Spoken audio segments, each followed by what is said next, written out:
Welcome to Beat the Line on Pub Sports Radio. Thank you for joining us. We're here every Tuesday night at 8 p.m. Eastern, breaking down the entire NFL card. And I stayed hot. It's been a great start to the season. Week 2, 8 wins, 3 losses, plus 4.5 units. So I'm now saying 21-8. Hitting at 72.4% plus 11.95 units. ROI 41.21%. Average line minus 112. I came very close to making 2 bets today. And I decided just do exactly what you did last week, which was make no bets until you've talked it out with the cappers in the chat and my co-host, Rob Bebenek. Bebsie, how are you, my man? What's happening, Jimmy? I love what you're doing over there. You're looking great. You're propping this show up right now because this guy's shit in the bed. Not horribly, but enough. So love what you're doing, Jimmy. Keep it up, baby. I will do my best, but I know that you'll end up in the black. I've watched you for too many years. You're coming off a 3-5 week, down 2.55 units, sitting 9-12, down 4.15 units. Thank you guys all so much for joining us. Quick review. We have so much work to do with no buys early in the year. These shows are deep, and the amount of study that goes into these breakdowns is painstaking, but I love it. And I'm thankful for you guys all joining us. This was my week last week. Cincinnati plus 3. Again, 9 of these bets, I believe, or 10 of these bets were made on Tuesday night after the show. 2 of them were made after the Sunday show. Although, if I had to follow through with the Herbert prop and the Keenan Allen prop, those were easy cashers. The only prop I went with was Komet over 33.5 receiving yards. But Cincinnati plus 3 was a push. The Colts plus 4, I did say that was what I thought was the best bet on the board. It cashed. Miami plus 3.5 was terrible, but Buffalo, Miami under 48. That was something Bebsie and I were both on cashed. Patriots first half and full game cash. Denver minus 6 cash. Atlanta plus 12.5 did look okay for a little while, but lost. Tennessee plus 5.5 cash. San Francisco minus 3 cash. Jets team total under 17.5 cash. And Komet over 33.5 receiving yards was a miss. For Bebsie, Browns minus 6.5 first half missed. Buffalo, Miami under 48 was a cash. Saints minus 3.5 was a miss. Broncos minus 6 cashed. Montgomery over 64.5 rush yards went for 61.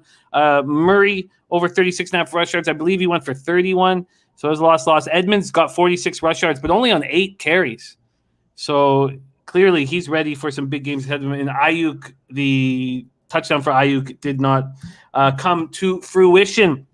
Thank you guys all so much for joining us. We got Turnsy, Damon Santori, Viper NB, Sammy Calmer, DX Filer, Nut Flush Allen, Swervin R. So it's kind of like Pats, Bucks, Panthers first half. I came very close to betting the Bengals today, and obviously when the information came out about the injuries that the Steelers are dealing with, it went from 4.5 to 3.5. The early movement to the Steelers scared me, and now anytime that I want to fade a team that looked bad the week before, I'm going to stop. Obviously, I'm dealing with a vividness bias or recency bias of what happened the week before, and I'm just going to stop and I'm going to talk it out instead of just betting it, which will be something different from last year. Burgundy bets JT, Tony Cobbs, Birdie says great looking card this week, lots to figure out. Jimmy Bebsie, let's go to work. Danny Lopez, Jeff Slaughter, DX Filer, Dommy Gun Ricci, Larry Garr, Danny Lopez, Slats 45, Prince of the City. What a great group. Thank you guys all so much for joining us. Bebsie, Harrell Williams as well. Dommy Gun said, crushed last week. Niners and Panthers were big for me. I pushed on Cincy. Luckily, Bears should have crushed them, 4 turnovers. For Cincy, Bears were handed that game 5 times over. Time to get to work. Bebsie, do you want to touch on anything that happened with your action last week, or do you want to move right on to the Thursday nighter and get to work? Let's not dwell on the past, buddy. We all know what happened. We all know what I said would happen. We all know that not much of that happened. So let's get rolling. Okay. We look ahead. We get back on the horse, Jimmy. Let's get back on the horse. Let's get to work right now. We start Thursday, September 23rd. 8:20 p.m. Eastern, Carolina Panthers at Houston Texans. Birdie today on our Betting with the Bag show, or Loshak in the Bag on Tuesday, said Carolina Panthers first half -4, and I looked at it all day. I stared at it all day. I came close all day to pulling the trigger, but I did not. We're at NRG Stadium in Houston, Texas. Start with the Panthers. Darnold. Actually, let's start with the market. Let's start with the market and then move over to everything else. Carolina opening up as 7-point favorites. Now we have 8s on the board. Birdie said that first half wouldn't last at -4. It's still there, but Heritage just moved it to 4.5. So I think he's right. I think by morning we'll see 4.5s on that first half. Let's take a look at the cash flow. We have 10,768 tickets in, 80% of the tickets, 82% of the cash on the spread on the Panthers. Then 45% of the tickets, 48% of the cash on the under. So very mixed there. The spread is now up to 8 at some books, and this total opened up at 43.5. And there's a couple books that have dropped to the hook down to 43. Domi Gunrici says, I've been preaching Darnold for a year. Darnold, 26 for 38, 305 yards, 2 touchdowns, 1 interception in that very convincing 26-7 win at home over the Saints. Panthers racked up 383 yards, 28 first downs to the Saints 6. McCaffrey ran 24 times for 72 yards, caught 5 passes for 65 yards. DJ Moore led receivers with 8 catches for 79 yards. Carolina's defense completely shut down Kamara, 5 yards for Kamara on 8 carries. Carolina is now outscored its 2 opponents 33-0 in the opening half. And this first half -4 is staring at us. The Panthers have 10 sacks, 3 picks through 2 weeks. They're 2-0 for the first time since 2017, the last time they made the playoffs. And Pat Elflein their left guard left in the second quarter with a hamstring injury. He was replaced by Dennis Daly. But other than that, this is a healthy group. A very healthy group. Texans coming off a 31-21 loss at Cleveland. They were tied at halftime, moving the ball very comfortably under Tyrod Taylor's leadership. He hurts his hamstring. He was 10-11 for 125 yards, 1 touchdown, 0 interceptions. And now it's Davis Mills' time. His first NFL action. He threw an interception on the second series. He did throw a 2-yard TD pass to Brandon Cooks. He ended up 8 for 18 for 102 yards, 1 touchdown, 1 interception. Brandon Cooks looked dangerous all game, 9 catches for 78 yards. But he was the only wideout with more than 1 catch, which is a problem. Mark Ingram did not look very good, 14 runs for 41 yards. Nico Collins, wide receiver shoulder injury, got hurt in the first quarter, didn't return, won't be available on Thursday. Safety Eric Murray, who had a concussion, is not on the injury report. Wide receiver Danny Amendola, hamstring listed as doubtful. Cornerback Terrence Mitchell is in concussion protocol. Safety Justin Reed was a limited participant today in practice, but he hurt his lower leg, and it looks like he'll be good to go. Here we go, the Thursday nighter. Bebsie, what do you think of Panthers' first half? What do you think of the total? How are you going to attack this game? Are you going to attack this game? I think I like that look, the Panthers' first half, but I don't know. I think I've been pretty vocal about how I feel about Thursday night games. I hate them. I hate Thursday night football. I want Thursday night football banned from the league. I hate it. But look, I bet against the Panthers last week, but it wasn't because I didn't like the Panthers so much as how much I like the Saints. But damn was I wrong. Horribly wrong. Jameis Winston came crashing back down to earth. And I forget who said it in the chat that they've been backing Sam Darnold for a year. Good. We talked a lot about Sam Darnold. We've talked on the show. We've talked off the show. I like Sam Darnold. I'm happy to see him getting a fresh start here. I hope this continues, but I'm not going to bet a road team on a Thursday first half. I'm not going to touch Thursday anyways, but that would be my apprehension there. But, you got Davis Mills, a big rookie quarterback, staring at you in the face, a much better team. Look, Houston, I know you like what Nick Caserio's done there. And I know that you think they're better than they are, and they might be. You might be right, and I agree with you on a lot of those points. I just still think Houston is one of those talent depleted teams. So this is, it's ripe for the taking. I like that idea. I like that action. It's hard not to agree with Birdie. He's an absolute beauty of a capper. So I get it. I'm off it. It's Thursday. I understand the intrigue, though.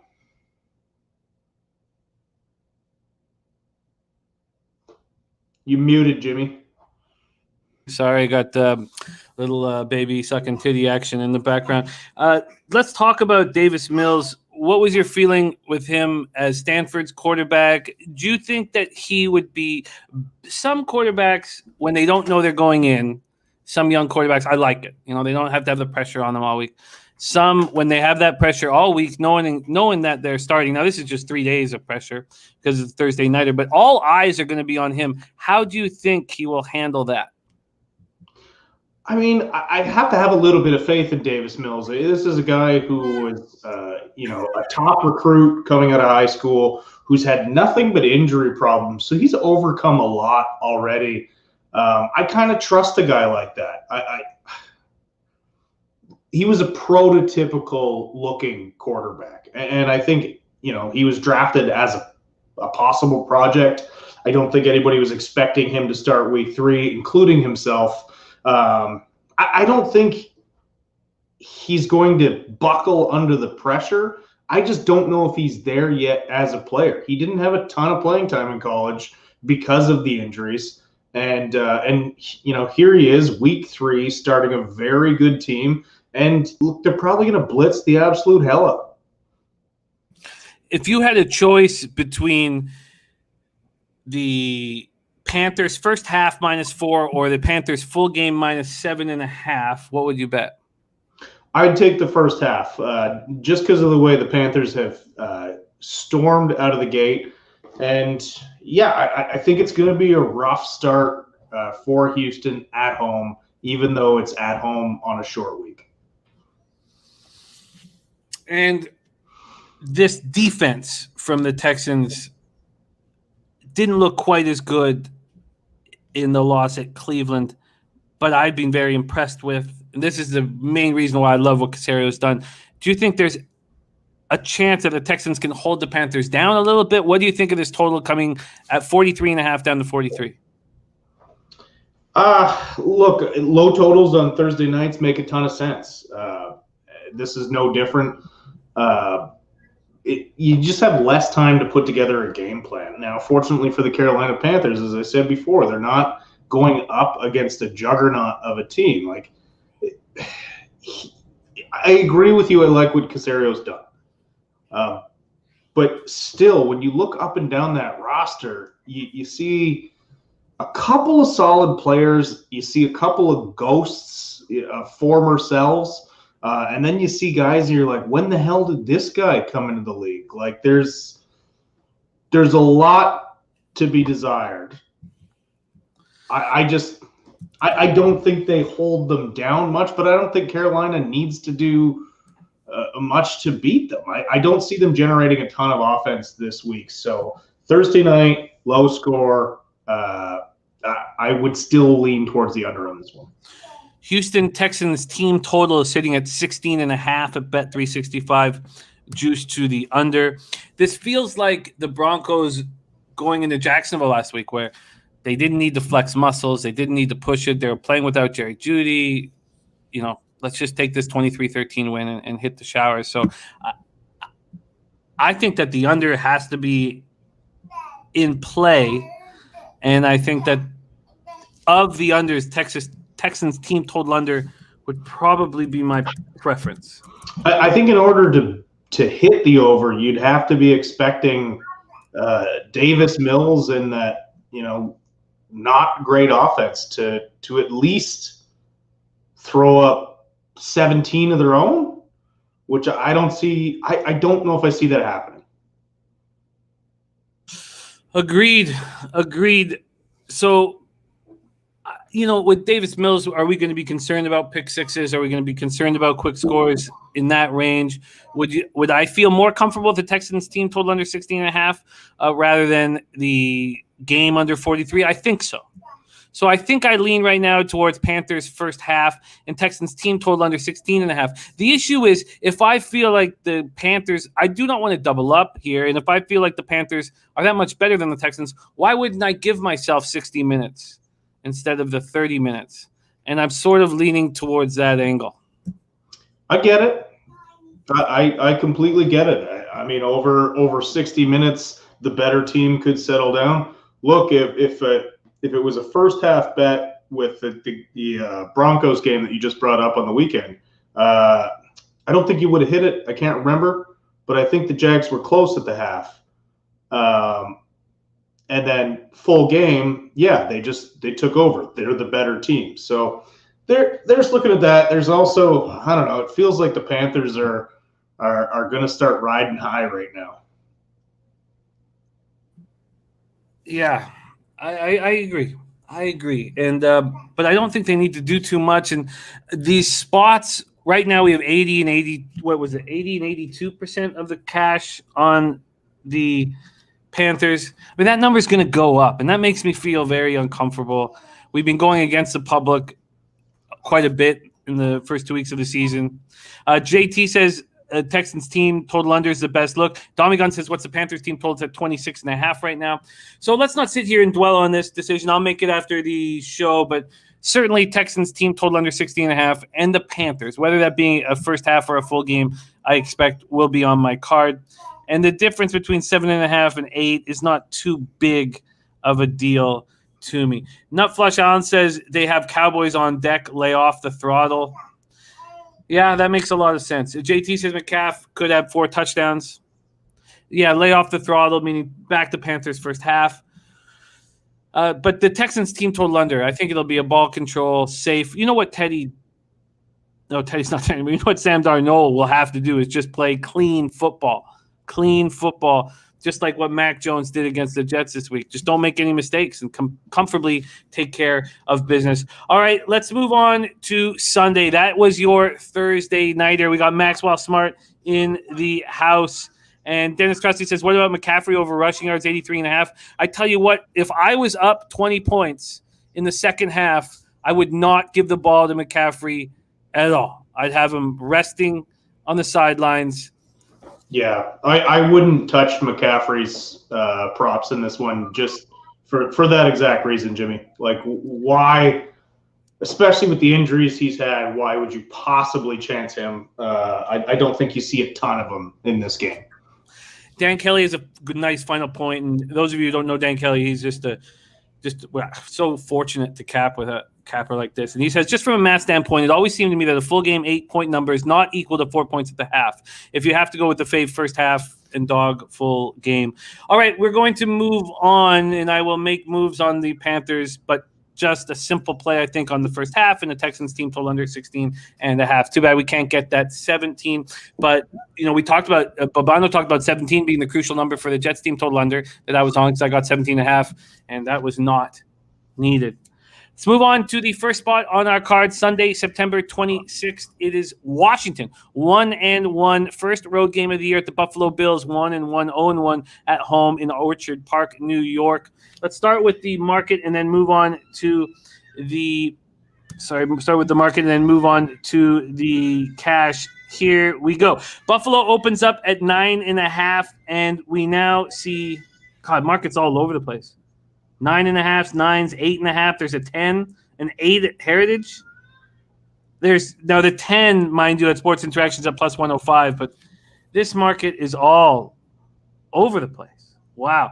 The total opened at 46.5. It's now at 45.5. Let's take a look at the cash flow here. Now remember, this is just Tuesday night cash flow, but let's see where it's at. 6,897 tickets in. 54% of the tickets and 81% of the cash is on the Bills to smash. Then we have 57% of the tickets on the over and 49% of the cash on that over. Washington's on an extra rest and prep after winning on Thursday night at home over the Giants 30-29.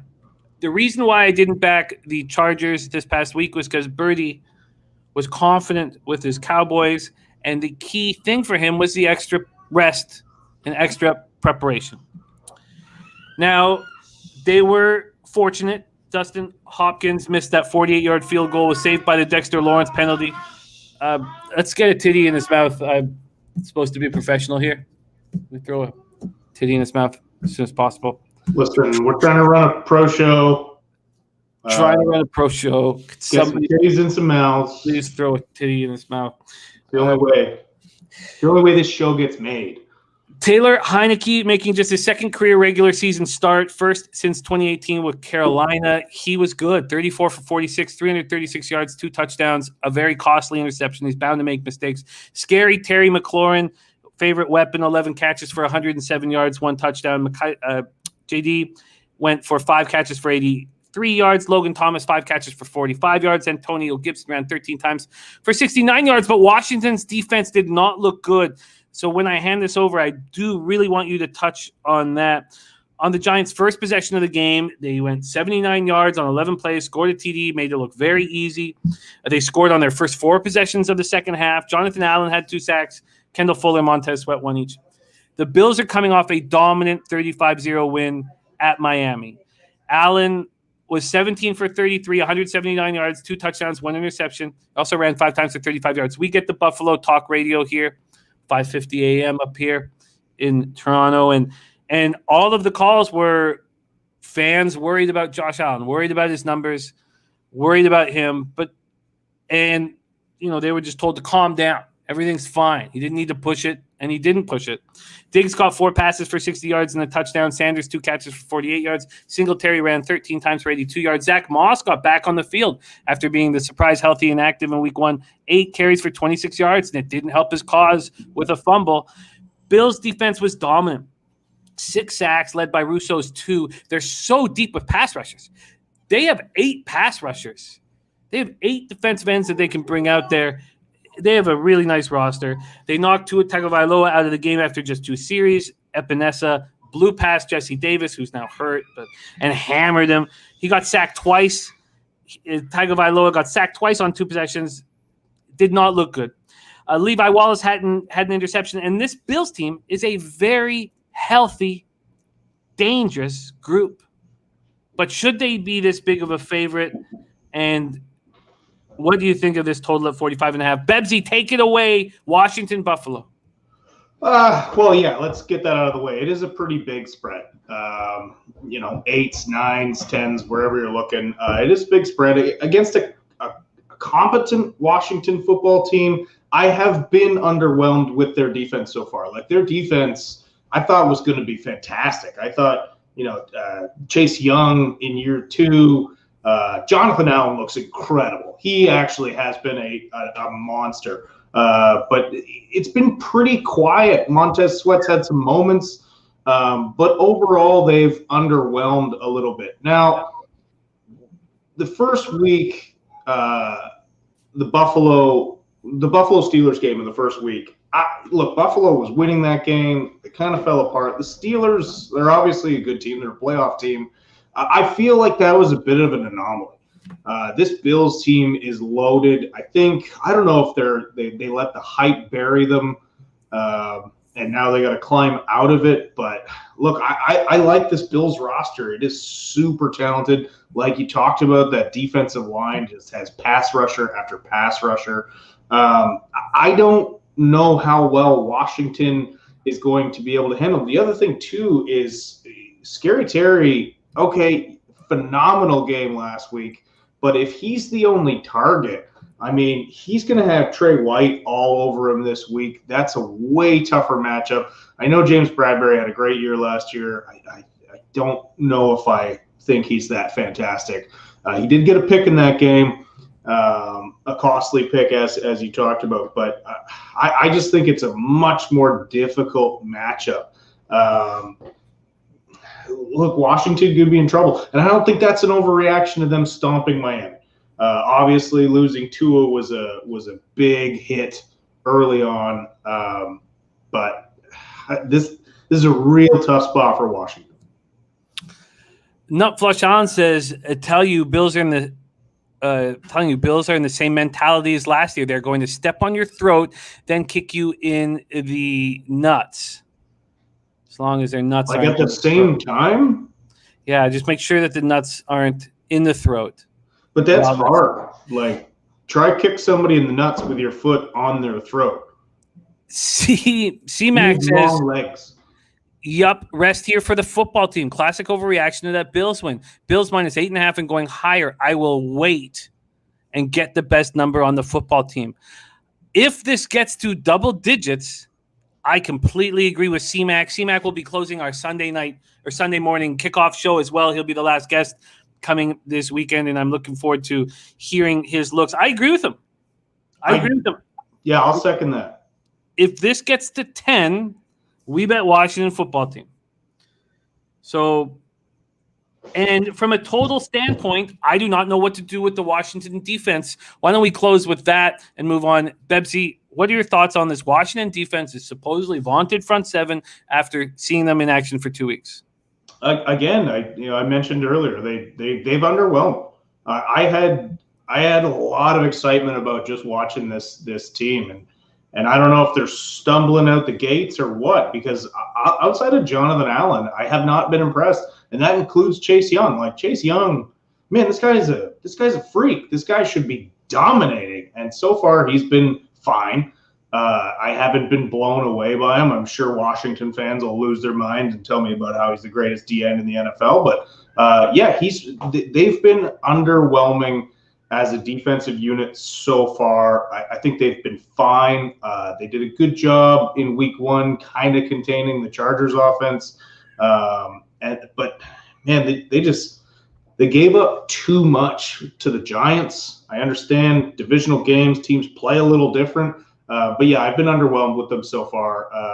I hope as a football fan that they can live up to their potential, because you look at that team on paper and that defense is nasty.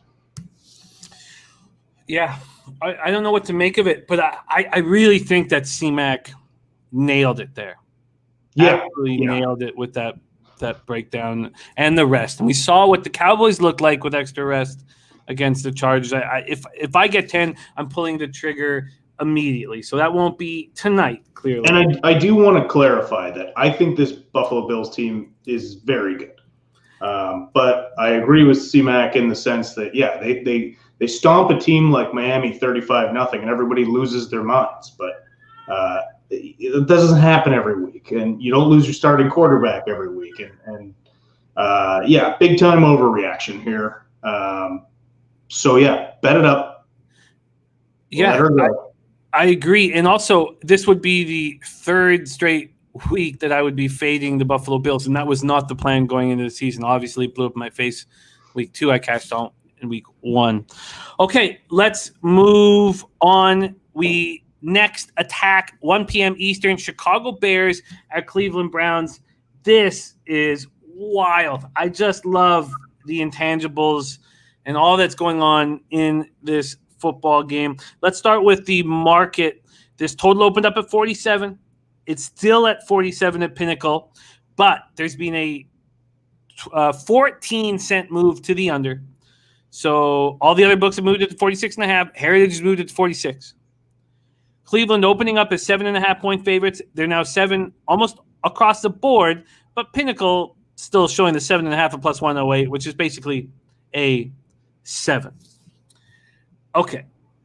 Mike M says you don't think a shutout overreaction drives the total down a point or two and public dummies it down, making the over nice. I just don't know what – sorry, and I know we're moving on, but Mike M, I do not know what to do with Washington's defense at this point. I still need to sit back and learn. And if you guys have noticed, I've made a ton of bets in the first 2 weeks. You know, I'm 21-8, but that includes a couple pushes, and I've only made 4 or 5 totals bets so far. I've just been very pensive around it. And Pete Loshak talked today on Betting with the Bag about how he expects, and he said it 2 weeks ago, or sorry, on Loshak in the Bag, he said 2 weeks ago that he thinks there's going to be overs nonstop early in the season because they're going to be because of the refereeing situation, and he broke it down beautifully. But let's move on here to this next spot on the board, Bears, Browns. Let's take a look at the cash flow here in Bears, Browns. 5,573 tickets in. And this is beauty. 54% of the tickets on the spread are on the Browns, 50-50 with cash. Then you have 67% of tickets on the over and 99% of the cash on the over. Now, it's a small sample size to begin with. But this total is right now dropping with all the money coming in on the over, which is tricky to figure out. All right, we're at FirstEnergy Stadium in Cleveland, Ohio. Bears come in off a 2017 home win over the Bengals. They were very strong in that game, and they looked poor in the fourth quarter and let the Bengals put up 14 quick points and turn it into a game. Dalton left the game with a knee injury after going 9 for 11 for 56 yards, 1 touchdown, and the 11th overall pick. Justin Fields played the second half. He went just 6 for 13 through the air for 60 yards, 0 touchdowns, 1 interception, but he ran 10 times for 31 yards.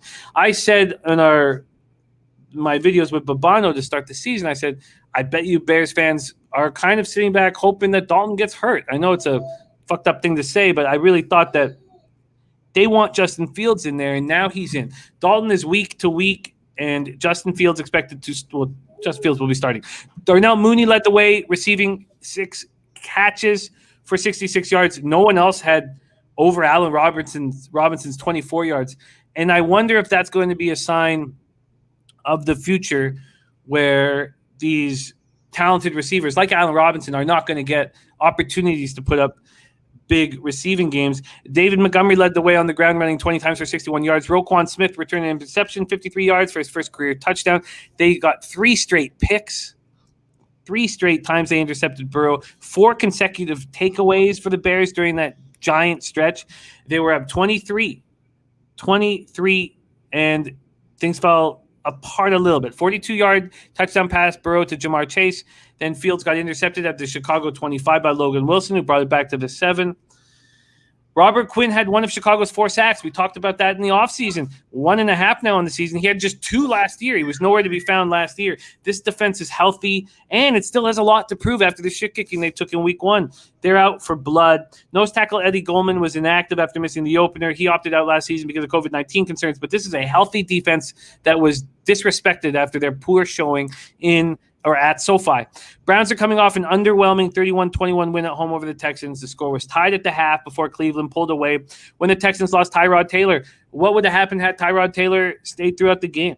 Mayfield threw an interception in the first half. Then he tackled the player that picked him off, and he popped out his non-throwing shoulder, and he was 10 for 10 after throwing the pick. I mean, the guy plays with a lot of heart, but it's dangerous. It's dangerous seeing your prized possession doing that. 19-21 for 213 yards, 1 touchdown, 1 interception. Demetric Felton caught the lone TD pass. Harrison Bryant, 4 catches for 49 yards. Jarvis Landry sprained MCL ligament. He's being placed on IR. It's being called week to week, but it looks like Odell Beckham will be back in the lineup to replace Landry.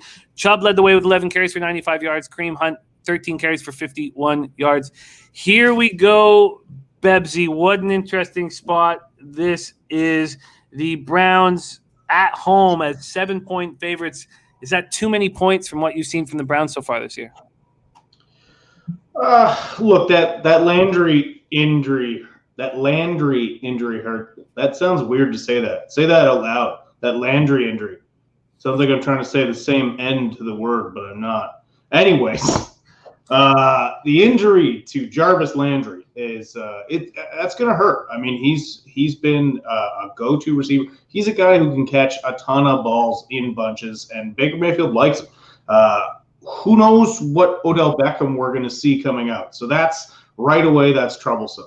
But you still have Hunt and Chubb. You still have David Njoku. You still have an inspired Browns team. I think this Browns team is going to play great football this year. Yeah, tough loss week 1. They bounced back week 2.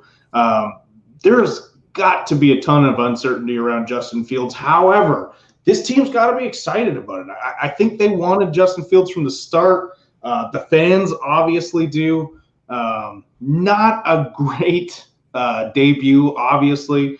But he does give that Bears offense an element, and I think they believe in him.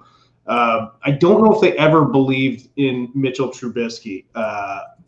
I think they're behind Fields. So this is it's sort of another very tough spot because, like you said, that their Chicago defense is looking like they're playing better.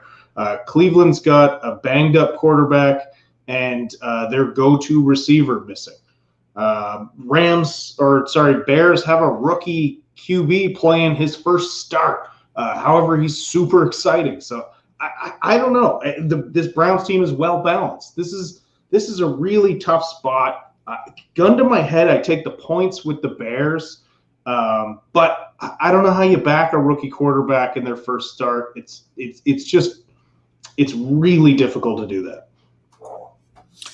You know, I think the Bears are the bet here. I think that 7 is too many points. Birdie says, does the under have value in this Browns game? Yes, it does. I think it does, and we'll ask what Bebsie thinks. I think it does, but seeing one giant bet made on the over, or I'm assuming it's a giant bet here. We're only dealing with 5,573 tickets, but seeing 99% of the cash on the over makes me want to just sit back and not bet it at this point. But if I wasn't looking at the market was a non-issue here, I think I would likely bet the under. What do you think of this total, Bebsie, opening at 47 and now 46.5 on the board and a couple 46s? Yeah, Jimmy, again, I agree. If you're looking, if you're not looking at the action right now, if you're not looking at the market, it screams over. You got an injured quarterback on one side, and you got a rookie quarterback on the other side. To me, that screams not a ton of points unless you're looking at defensive points, which we know both of these teams are capable of putting up. But yeah, that action, that market action, is definitely troubling. Yeah. I just want to spend a little more time. G-Biz says, Bag, what is his first half look like? I was just looking at my stats, by the way. My average line is minus 112. So that's just a little mistake there under my NFL record. I don't have a minus 103 average line.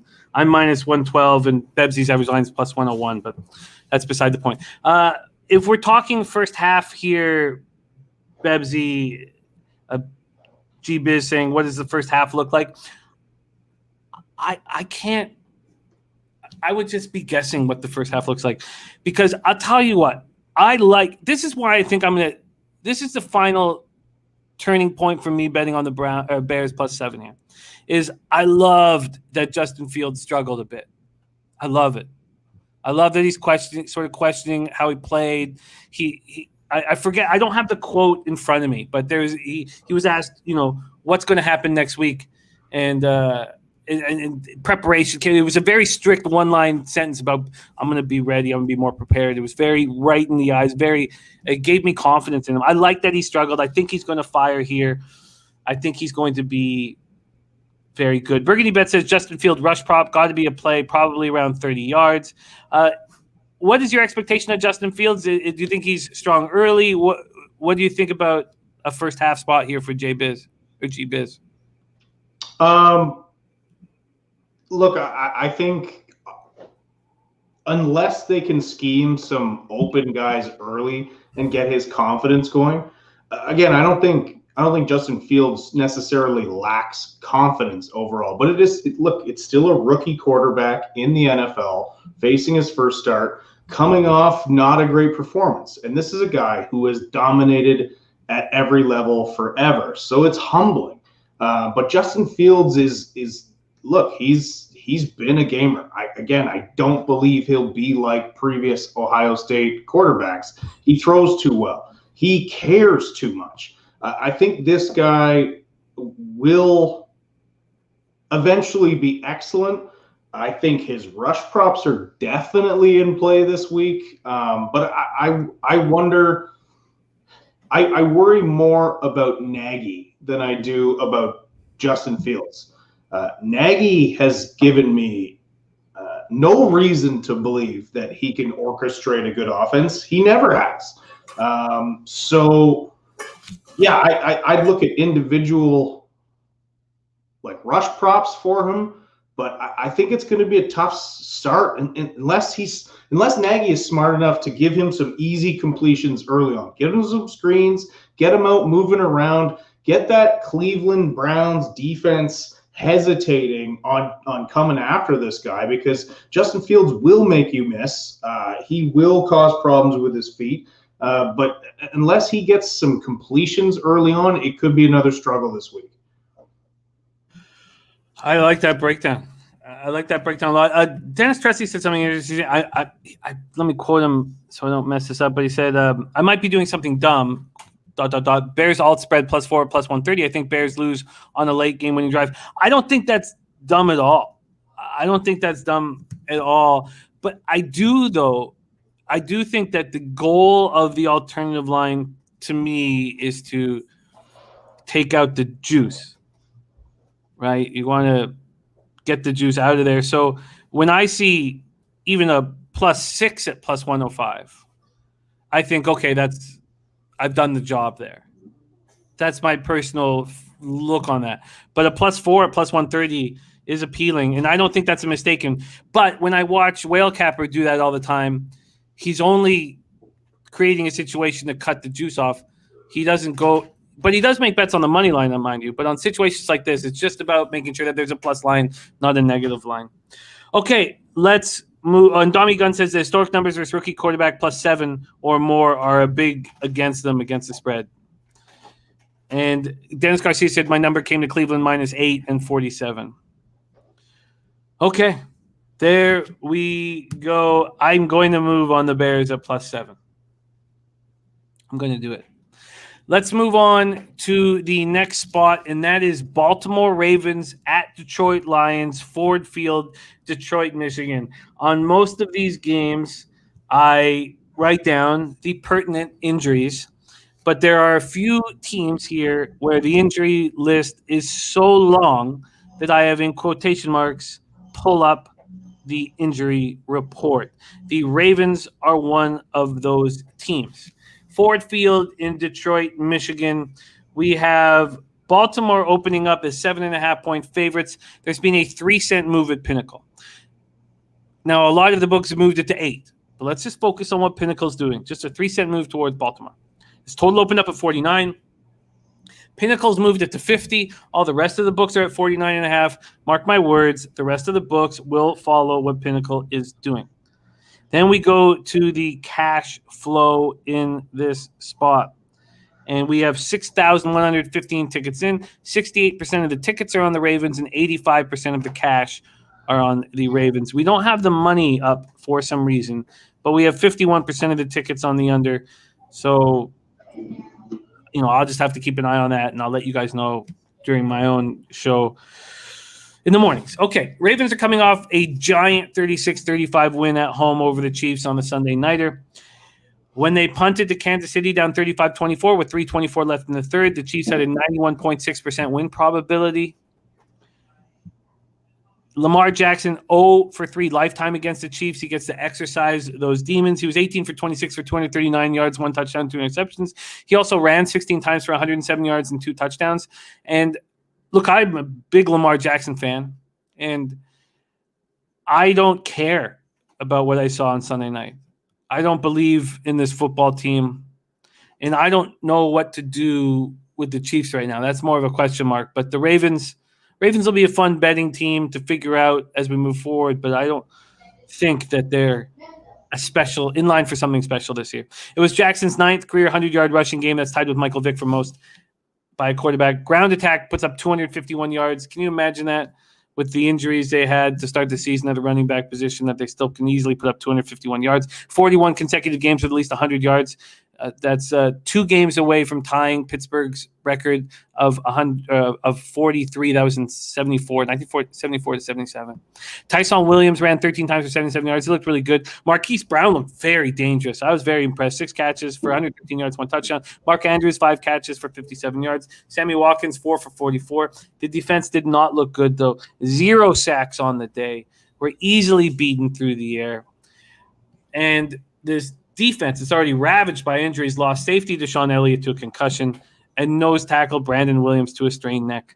So let's look over this. So we know what happened to start the year. They lose Dobbins, Hill, and Edwards, 3 running backs. They lose Nick Boyle, tight end. They lose Marcus Peters. Then Tyree Phillips, gone, the guard. So then Chris Westry, the cornerback, gone. So since then, Deshaun Elliott, Brandon Williams, defensive tackle. Dalen Hayes, linebackers, questionable. Ronnie Stanley, offensive tackle, questionable. Jimmy Smith, quarterback, questionable. And Derek Wolfe, questionable. Burgundy Bet says, Jimmy, this line is Ravens -9.5 at kickoff. The over is in play, fellas.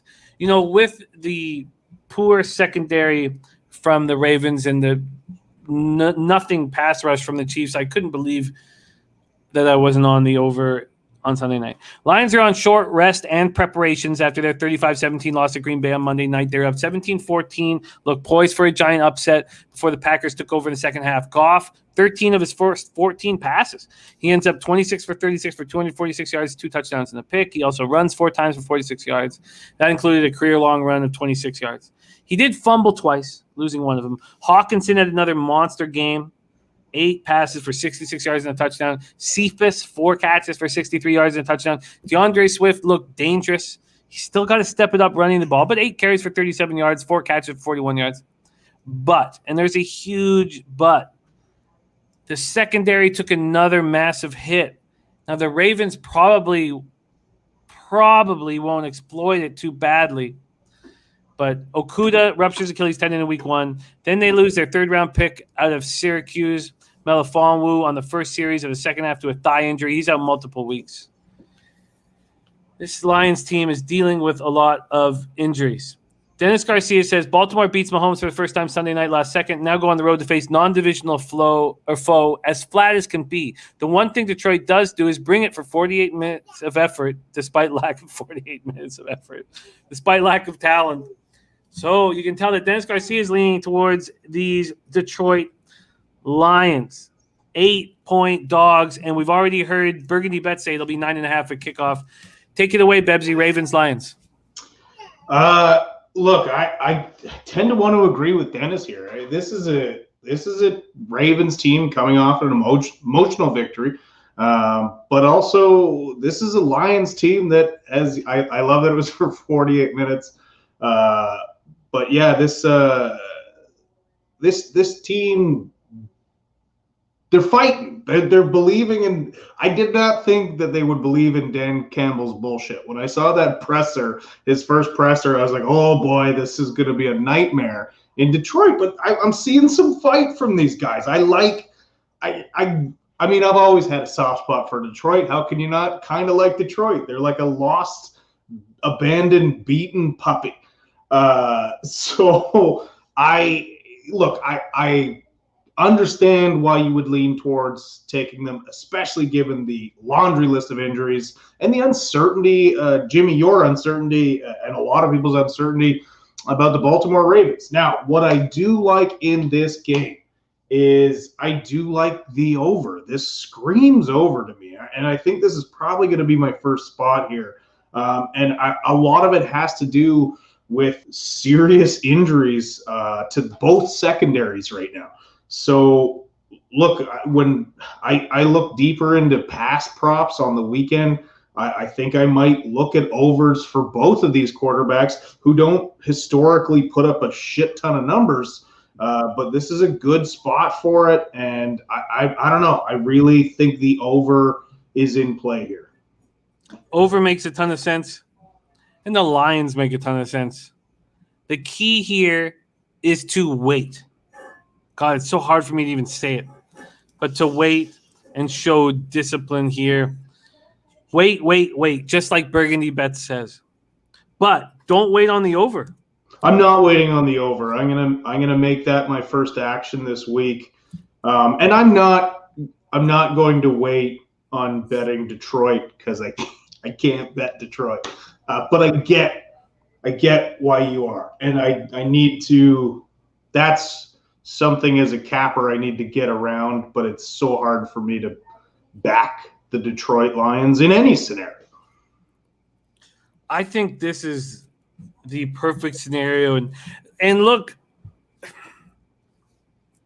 the success I've had at over 2 weeks does not mean much. It's a good start. We'll see if it carries through. But the thing that Peter Loshak always instilled with us is to listen. And, so many guys in the chat. I mean, we got 82 people live here, and so many of them are respected cappers that I've worked with for 4 years. And I listen. And when Dennis Garcia says that, I agree completely. He's absolutely right. And I know it's more there's more of an exclamation point on that idea in college, when a team has this monster victory than the week after. But it still exists with the adults in the NFL. I'm going to bet the Lions, and I'm going to wait and wait and wait and wait. And the over should be bet right now, and Bebsie is going to do it. So let's line chop for him on this over. I'm not sure. The big pass plays the Ravens are going to get are going to be when they think Lamar Jackson's going to run, and he's in trouble, and he's almost going to run, and then he just flings it last second. It's not going to be a set pass play, I imagine. But now you keep hurting that Lions secondary, and this is what happens. Overs. And Goff looked great. And like everybody's saying in the chat, the Lions are fighting. They don't have that fucking dummy sitting on the sidelines with a pencil in his ear and looking like he just rolled out of a fucking pancake house.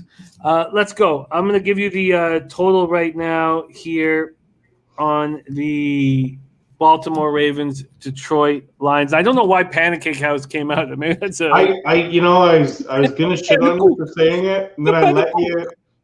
And I'm glad you checked yourself there. The Panacook. Yeah, that's a restaurant we have up here, the Pancake House, and yeah, I always would say, when I'd go with I'd be like, this is my sister's first Panacook, and she's so excited to be here right now. And then the women would always say, oh, it's Panacook. And I go, yeah, it's her first Panacook, and we couldn't be more proud of her. Okay, let's lock this down for you. The over 49.5 at minus 108 at Heritage. Over 49.5 minus 108 at Heritage. And I will join you. I am coming in. Okay, there you go. And I'm going to wait on the lines. Guillermo Zertucci in the house. Leon, and Dennis Trusty says, Jimmy like a lion stalking his prey. I like it. Whack Prescott saying Goff playing with house money. I like this look. Okay, let's move on. Next up on our card is 1 p.m. Eastern. Indianapolis Colts, 0-2 on the year. First road game at Tennessee Titans, 1-1, 0-1 at home, Nissan Stadium in Nashville, Tennessee. And look, I reap the rewards of Tennessee's win. But,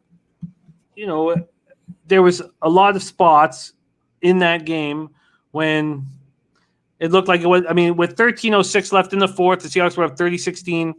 The Seahawks had 94.7% chance probability of winning. With 4 minutes and 12 seconds left, the Titans had the ball at their own 32, and Seahawks probability was still 91.5%. But it just felt like the right spot with an angry football team. I mean, look at what the angry football teams did in week 2. They stepped up. And now, what do the Titans do against the Colts when the Colts are the very angry football team? Colts, Titans. This total opened up at 50. It's dropped to 48. Pinnacle still hanging a 48.5. From a spread standpoint, the Colts open up as 6-point favorites. That's moved to 5. That is now 5 points. We're in Nissan Stadium, Nashville, Tennessee. Colts coming off a 27-24 loss at home to the Rams. This is the first 0-2 start in Frank Reich's 4-year career or 4-year tenure as the Colts head coach. Carson Wentz sprained both of his ankles. Fuck, come on, man. And he watched from the sidelines as Jacob Eason could do squat-ass nothing. Came in for the final 2 possessions. Two for 5, I think he went. 2 passes for 25 yards, and he threw a pick. Wentz is listed as day-to-day and plans to take part in practice on Wednesday. Test out his health. We didn't see – he wasn't in a walking boot or anything like that. Sprains both his ankles. Fucking ballerina. 20 for 31 for 247 yards, a touchdown and a pick. He also ran 5 times for 37 yards. But we saw Michael Pittman. We questioned. We were like, well, none of these receivers look dangerous, and I don't think T.Y. Hilton's going to come in and look dangerous when he gets off the IR. But Pittman did. 8 catches for 123 yards. Jack Doyle, tight end, 5 catches for 64 yards. Jonathan Taylor carried the ball 50 times for 51 yards. But the Colts just get nothing in the red zone. they were stopped 4 straight times at the 1 yard line to start the game off. I mean, that hurts. That hurts the morale on the sidelines. They were incapable of sustaining a pass rush. Muhammad had their lone sack. DeForest Buckner did get 2 hits on Stafford. Right tackle Braden Smith was inactive with a foot injury. He's listed as questionable this week. Cornerback Xavier Rhodes was inactive. He's listed as questionable this week. As we know, T.Y. Hilton remains on the injured reserve, and Paris Campbell, another wide receiver, inactive with an abdomen injury. He's listed as questionable. Titans got a huge win for them, 33-30. They just kept coming. They just kept coming at the Seahawks. And that's what a ground attack will do to you. You wear down defenses. Tannehill, 27 for 40 for 347 yards. No touchdowns, no picks. He was 7 for 7 on the final drive of regulation. And 6 of those 7 passes went to running backs. They faced just 1 third down. I mean, they were very impressive in that final drive. They finished with 532 total yards, 345 in the second half in overtime. Julio Jones, monster day with 6 catches for 128 yards. Derrick Henry was a beast. Carried the ball 35 times for 182 yards, 3 touchdowns. He adds a career-high 6 receptions for 55 yards. If he can get confident catching the ball out of the backfield, I mean, he's a bad man. Now 4 games with at least 150 yards rushing and 3 or more touchdowns. Barry Sanders, 6. Jim Brown, 6. LaDainian Tomlinson, 5. Eric Dickerson also has 4. That's the company this man is in. He became the 18th player in league history with at least 10 games, 150 yards rushing. Titans are 10-0 in those games. But the offensive line took a big blow. 2 hours before kickoff, Taylor Lewan limped off the field with a knee injury. Sambrailo started in his place just like last year. And I guess the good news is there's no news. Lewan's listed as questionable. Roger Saffold III went down with a shoulder injury. He came back, then he left for good. There's no update from him either. A linebacker, Jayon Brown, and cornerback Caleb Farley, and tight end Anthony Ferkser are all listed as questionable this week. This is a wildly interesting game, and I want to back the Colts, but there's no way that I would do it with the Carson Wentz situation. Take it away, Bebsie, Colts Titans. Well, I think you summed that up pretty good with one sentence. Yeah, you want to back the Colts, but with old 2 sprained ankles, Carlos, I don't know how you do that. Did he do it on the same play? Did he sprain one and then take a couple more steps and then sprain the other? I agree. You can't lay money with Eason as the possible quarterback. I don't know. Look, this game to me screams under because I'm looking at 2 teams that really need to rely on the run, especially this week. And they just don't. The Colts can't get the run game going. Jonathan Taylor has had an abysmal start to the year for his caliber of a player. What did you say, 15 times for 51 yards? Not great numbers from what I think is a premier back. I think they're struggling a bit on the O-line. And you said bad news that Taylor Lewan went down a couple hours before the game. Didn't he give up 5 sacks in week 1 to Chandler Jones? And then they won week 2. I don't know if that's that big of a hit. Maybe Taylor Lewan just doesn't have it upstairs right now. I don't know what's going on with him. Maybe he's back. Maybe he starts playing better. I think the bigger loss is Roger Saffold. But I just feel like Derrick Henry can be his own offensive line. He is such a machine, and maybe because of that offensive line injuries, they did decide to pass to him a little more, get him in some space. I'm interested to see what the game plan is here. I think Tennessee wins. I think the Colts can keep it close. And I think because it's a divisional game that's going to probably lean on what run games they have, I think this feels like an under spot. What are we sitting at here? It's down to low number. Down to 48, but listen to this. And these are the spots where you either go with the sharp money or leave it alone. And my first instinct is that I want to bet the under because I think Carson Wentz is going to be running for his life and panicking, and he's going to buckle. And we saw what happened when Eason comes in, things fall apart. But listen to these numbers. 5,737 tickets in. 83% of the tickets are on the Titans, but just 48% of the cash. Sharps are on the Colts. And if this was a healthy Wentz, I'd be right there with him. But I just don't trust Wentz's ballerina ankles. Actually, ballerinas probably have strong ankles. Ballerinas probably kick the shit out of Wentz. For unders, 52% of the tickets are on the unders, and just 20% of the cash, which also throws me for a loop. So, this is I'm going to sit back and figure this shit out. But the under makes so much sense because I think that Wentz is going to buckle and Easton's going to be in there. Yeah, I can't see, with just given how easily Wentz seems to get hurt.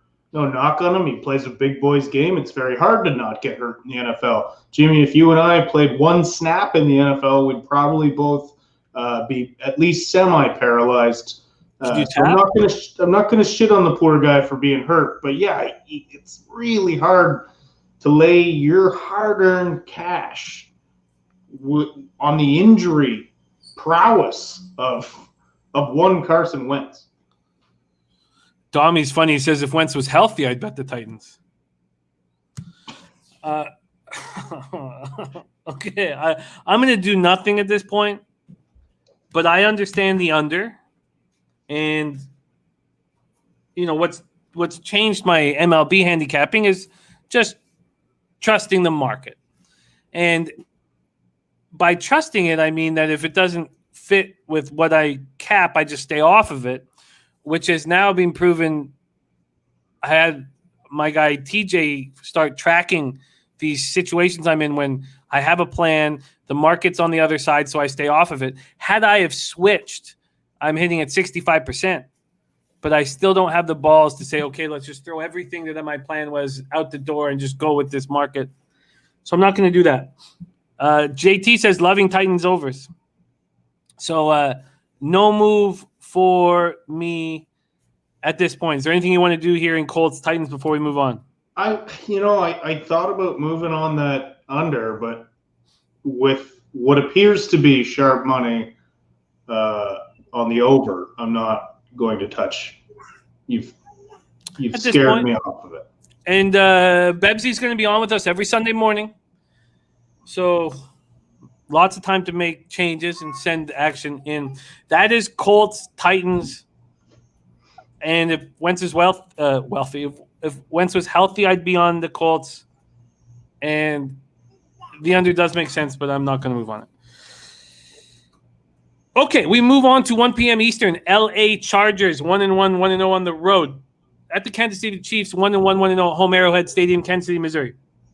When I looked at this number, I thought, well, obviously I want the Chargers here.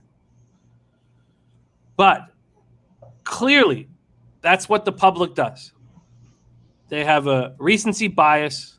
They act on that bias, and the books take their money. So Princess says, and you're nuts. Hey, look, I'm not moving anything. I'm not doing anything here right now, Princess. I'm off. But clearly that's a mistake I've made my whole life. So now every single time I want to bet against a team that played badly the week before, I'm going to say it out loud. Because if you can say it out loud on a show like this and still make the move, then you believe in it. Chargers, let's actually go into this market before I break all of this down. Chargers open up as 7-point dogs. They're now 6.5-point dogs. This total here at Arrowhead. Sorry, let me pop this up. This total here at Arrowhead opened at 55. It's now 55.5. Chargers coming off a tough 2017 loss at home to the Cowboys. They're 8-17 now in one-score games since the start of the 2019 season. You can't blame this one on Anthony Lynn. Herbert, 31 for 41 for 338 yards, 1 touchdown, 2 interceptions. He's putting up these massive numbers, and the Chargers, have 37 points in 2 games? Keenan Allen caught 4 passes for 108 yards. Mike Williams caught 7 passes for 91 yards and a touchdown. Austin Eckler had 9 carries for 54 yards, caught 9 passes for 61 yards. The Chargers were flagged 12 times for 99 yards, had a pair of touchdowns taken away. They didn't get enough pressure on Dak. They sacked him twice. They hit him 4 times. Asante Samuel got an interception, and they were gashed on the ground. Gashed. Cowboys ran 31 times for 198 yards. Everyone on the Chiefs' defense, except for the Honey Badger, Tyrann Mathieu, looked abysmal. Matthew had 2 interceptions, returned 1 to the house. As always, their passing attack looked excellent. Mahomes, 24-31, 343 yards, 3 touchdowns, 1 interception. Kelsey caught 7 passes for 109 yards, 1 touchdown. Byron Pringle caught 2 passes for 63 yards, a touchdown.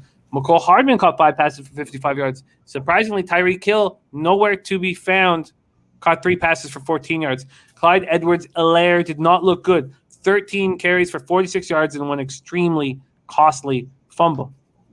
With 3 minutes and 24 seconds left in the third quarter, Ravens punted to the Chiefs, and KC had a 91.6% win probability. The Chiefs' defense did not look good. Daniel Thornton, their safety, got their only sack. The Ravens rushed for 251 yards. The Chiefs allowed 481 yards on the day. And Kansas City's a very healthy squad. Their defense has no excuses. They're just bad. Let's go to the cash flow here in this spot. We have 5,649 tickets in. 74% of the tickets are on the Chiefs, and 36% of the cash is on the Chiefs. Clearly, the Chargers are the sharp play, and I should bet it. I just wanted to say all this shit out loud. 51% of the tickets are on the over, and 1% of the cash is on the over. 99% of the cash is on the under. And look, that makes sense to me too, because I've watched this Chargers team play. But before I make moves, I want to hear your breakdown, and I want to read the chat. So, Bebsie, take it away, Chargers Chiefs. I don't know if I still think this hits the over, and I know that the Chargers haven't put up a ton of points thus far. But you said yourself, two touchdowns called back. They did play a solid defense, even though we were chastising them earlier today in week 1. So I'm not certain that this team can't ball out. I really think they can explode against, as you put it, this abysmal Chiefs defense that outside of the Honey Badger and Chris Jones, they really don't have too much going for them on defense. And maybe they'll pick up as the season goes on, but right now hasn't looked great. So even at 55, this screams over to me. I'm a little weary of 1% of the cash on it. That's crazy low. But yeah, I just feel like both of these teams are built offensively to fight it out against each other right now. One prop that I'm going to look at absolutely is the Tyreek Hill anytime touchdown, and probably Tyreek Hill over yards, because coming off a week like that and then going up against a rival, I think he balls out. I also like the Chargers and the points here. I just think divisional matchup, this team is not poised to take over the Chiefs because I don't think they're there yet. This Chiefs team is fantastic, but this is an up-and-coming team that wants to say, hey, to the big bully, like, we can stand with you. So I see this game being decided probably by a field goal. Again, this market is clearly against me. But I'm with you on that, Jimmy. I do like the Chargers in this one. Must we wait? Because I don't know.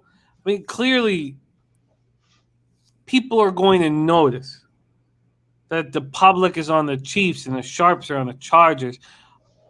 And a lot of talk about, look what happened when these teams met last year, 23-20. I don't see the Chargers all of a sudden being red zone specialists here. Sammy Comer says Chiefs hammer spot, and I want as many people to think that as possible. And the only reason why I just needed to talk this out was because the Chiefs looked bad last week, and I didn't want to, I just didn't want this recency bias that we all deal with these biases to rear its ugly head. Hoops 590 laughing at the sharps on the Chargers. Look, you saw how many people laughed at me on the Colts. You saw how many people were like, watch what the Rams are going to do to the Colts, what Rams Super Bowl, all this stuff. And I'm not saying the Rams aren't going to be a Super Bowl team, but you're not the first person to laugh on my face before I win a bet. Don Ricci says, take the Chargers now. This goes to 6. I agree. I don't think the public comes in here. I don't think the public turns this into a 7. And Razor Sharp Pick says, no way Chiefs lose 2 in a row. Public will be hammering the Chiefs. I don't have to force this. I don't need to force this now. I can sit back and wait. I don't think you're going to see it. In all honesty, I don't think you'll see a ton of movement at all. Maybe with the total, but I don't think you see a ton of movement on the spread. Yeah. Well, Nutflush Allen said that Caden just said, tell Jimmy the Chargers are going to score a lot of points. I mean, how? They've not proven that they're capable of that. They went 14 for 19 on third down against the Redskins and put up 20 points. Tell Caden to explain that. The Washington football team. Sorry. Shout out to Caden, though. Respect to Caden. This team is not scoring. It's not scoring. I think this is a clear bet against the public here. This is a clear Chargers in the under. The question is, are you a good capper or are you a good bettor? Because there's so often times when I cap something right, but I bet it wrong. Do I need to make a move now? Maxwell Smart says Josh Allen over rush yards. Cash it. Burgundy Bet says cash on the Chiefs, but line's moving in their favor. No, the cash is on the Chargers. The tickets are on the Chiefs. Ski Profit says leading Chargers and under, but Chiefs have been giving up like 6-7 yards per play. When you play the Chiefs, they can't have the ball, and they can't have the ball at the end of the game. So, Nutflush said he said dinner is on him at the Panacook house if the Chargers lose. The Panacook. Okay. All right, I'm going to do nothing, I think, at this point, but I'm going to be watching this like fucking hawk. And we've passed the crucial point of 7, so if it did move to 6. Birdie says pick your line, and if it gets there, bet it. If it doesn't pass, I do not think – okay, let me now I've been wrong with this here because I didn't think the Bucs game would get to 13. Do you think this gets to Chiefs 7-point favorites, Bebsie? I don't think so. I honestly don't. I don't think it's going to move that much unless the public comes in hammering it. This is a perfect spot for the under with everybody so fresh off of that Sunday nighter, seeing all those points scored. But the Chargers can't score, and the Chargers want to keep the Chiefs off the field. Okay, maybe I'm getting a little too much on this. Jimmy, I don't think you can say the Chargers can't score after 2 games. No, but if you went 14 for 19 on third down and put up 20 points, I would say fire your coach. It's ugly. You're not wrong there, but there's still too much talent on that team to not be able to put up points. No, you're right. You're right. But this isn't new. This is just a different coach. Chargers had trouble in the red zone last year, and Herbert would put up these monster games statistically, and he wouldn't. And but JT agreeing with you, he says Tyreek goes crazy, Bebs. So I'm not going to bet this tonight, but come kickoff, I'm going to be on Chargers in the under. Have a nap. Go to bed with it on your mind. Think about it. Wake up. Pour yourself a cup of tea. Decide then. All right. No fucking tea. I'm not going to be drinking tea. All right, we move on. 1 p.m. Eastern, New Orleans Saints at New England Patriots. Saints 1-1, 0-1 on the road. Patriots 1-1, 0-1 at home. We're at Gillette Stadium in Foxborough, Massachusetts. So let's take a look at what we are dealing with here. New England opening up as 3-point favorites. Bet365 and BetOnline have moved it to 2.5. There has been a 9-cent move at Pinnacle. They're going to be moving to 2.5 very soon. The total opened at 43, dropped to 42, but there's mostly 41.5s on the board. So the total is dropping. Then we move on to the cash. 4,413 tickets in, 53% of the tickets, 66% of the cash on the spread on the Patriots, but the market moving slightly to the Saints. Then we have 46% of the tickets on the over and 98% of the cash on the over. Now remember, this is very small sample size. So, interesting. Okay. Saints are coming in off an ugly 26-7 loss to Carolina week 2. Jameis Winston looked lost in his first road game. It's funny, I said a lot of nice things about him, the way he handled, sitting on the bench, watching Drew Brees. His comments seemed more mature. But, look, the crowd starts screaming, and he's incapable of communicating and making smart decisions.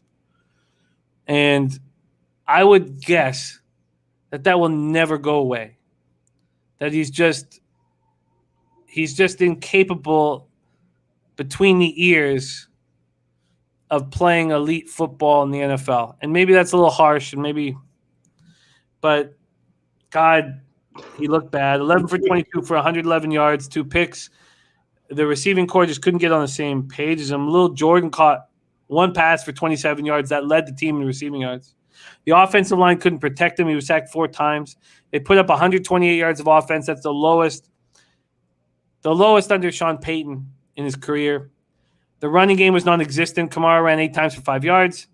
The team ran 17 times for 48 yards. 5 of the team's offensive coaches were out because of COVID-19 protocols. And all they are missing 8 assistant coaches. Panthers racked up 383 yards, 28 first downs to New Orleans 6. Didn't help that Lattimore with the hand injury and nickelback C.J. Gardner-Johnson with the knee injury were declared out before the game. Both are questionable this week. Linebacker Pete Werner, questionable. Their center Eric McCoy, questionable. Defensive end Marcus Davenport and Quan Alexander were placed on injured reserve in the week leading up to the game. Patriots come in off a very easy 25-6 win at the Jets. Mac Jones was conservative and clean. Belichick must have loved it. 22 of 30, 186 yards, no touchdowns, no picks. James White caught 6 passes for 45 yards. Hunter Henry, 2 catches for 42 yards. White also carried 5 times for 20 yards. Damian Harrison led the ground game, 16 runs for 62 yards. Pat got 4 sacks, got 7 hits on Zach Wilson, intercepted him 4 times.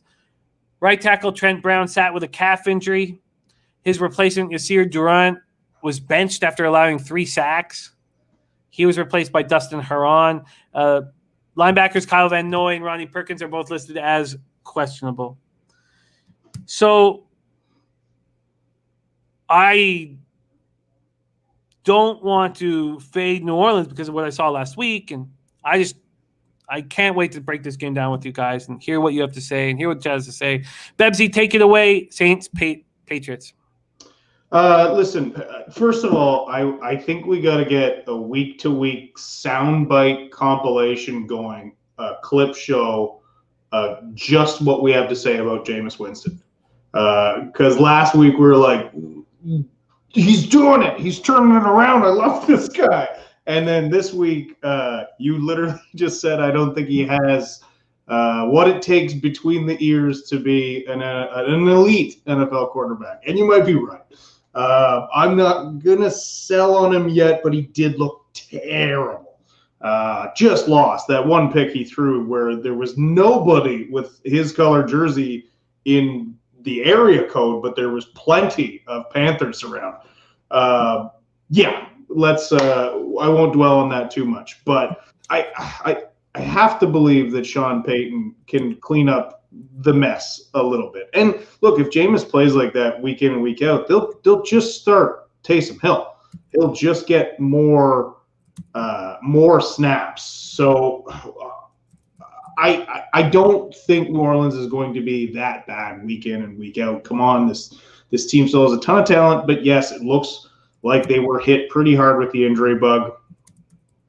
That is difficult in any situation for any team. Now, on the New England side, Bill Belichick, and I said this last week, he's doing exactly what he has to do with this rookie quarterback.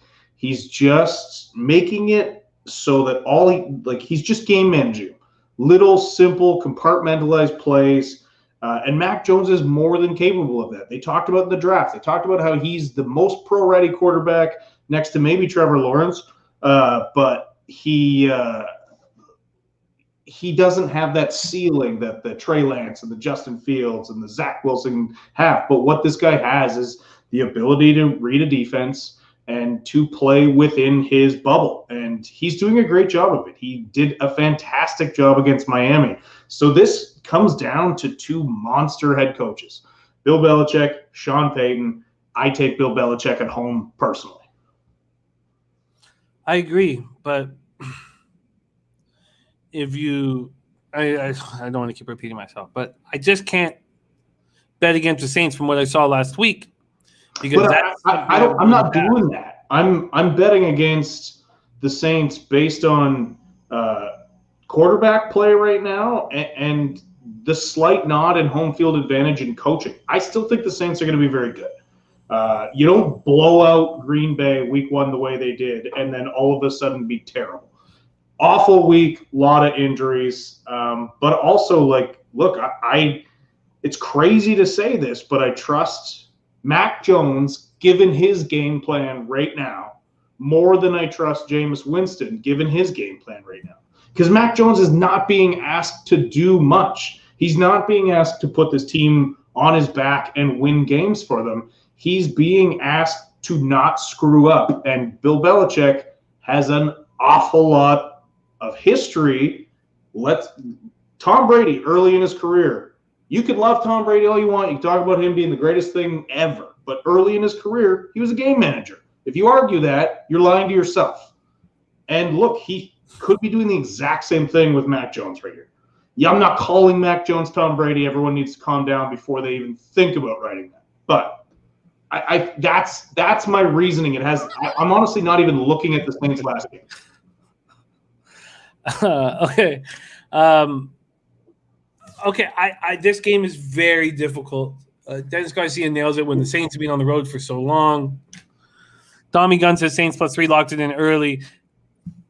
It feels like that would be, if I was to guess where the market was on this, I would guess that it's the opposite of what it is. I would guess that 66% of tickets would be on the Patriots and, 40% of the cash, but it's the opposite. 53% of the tickets are on the Patriots, 66% of the cash. This will be a very, very interesting breakdown on Sunday. I'm not going to move on it. My man R says under game. And Birdie says Kamara only touched the ball 15 times. They were understaffed and underprepared. Rowdy Mania says Sean Payton wants to show out this game after last game. He has something up his sleeve. This one's tough, and I'm going to need more time. We move on. Falcons at Giants, 1 p.m. Eastern, MetLife Stadium in East Rutherford, New Jersey is next up.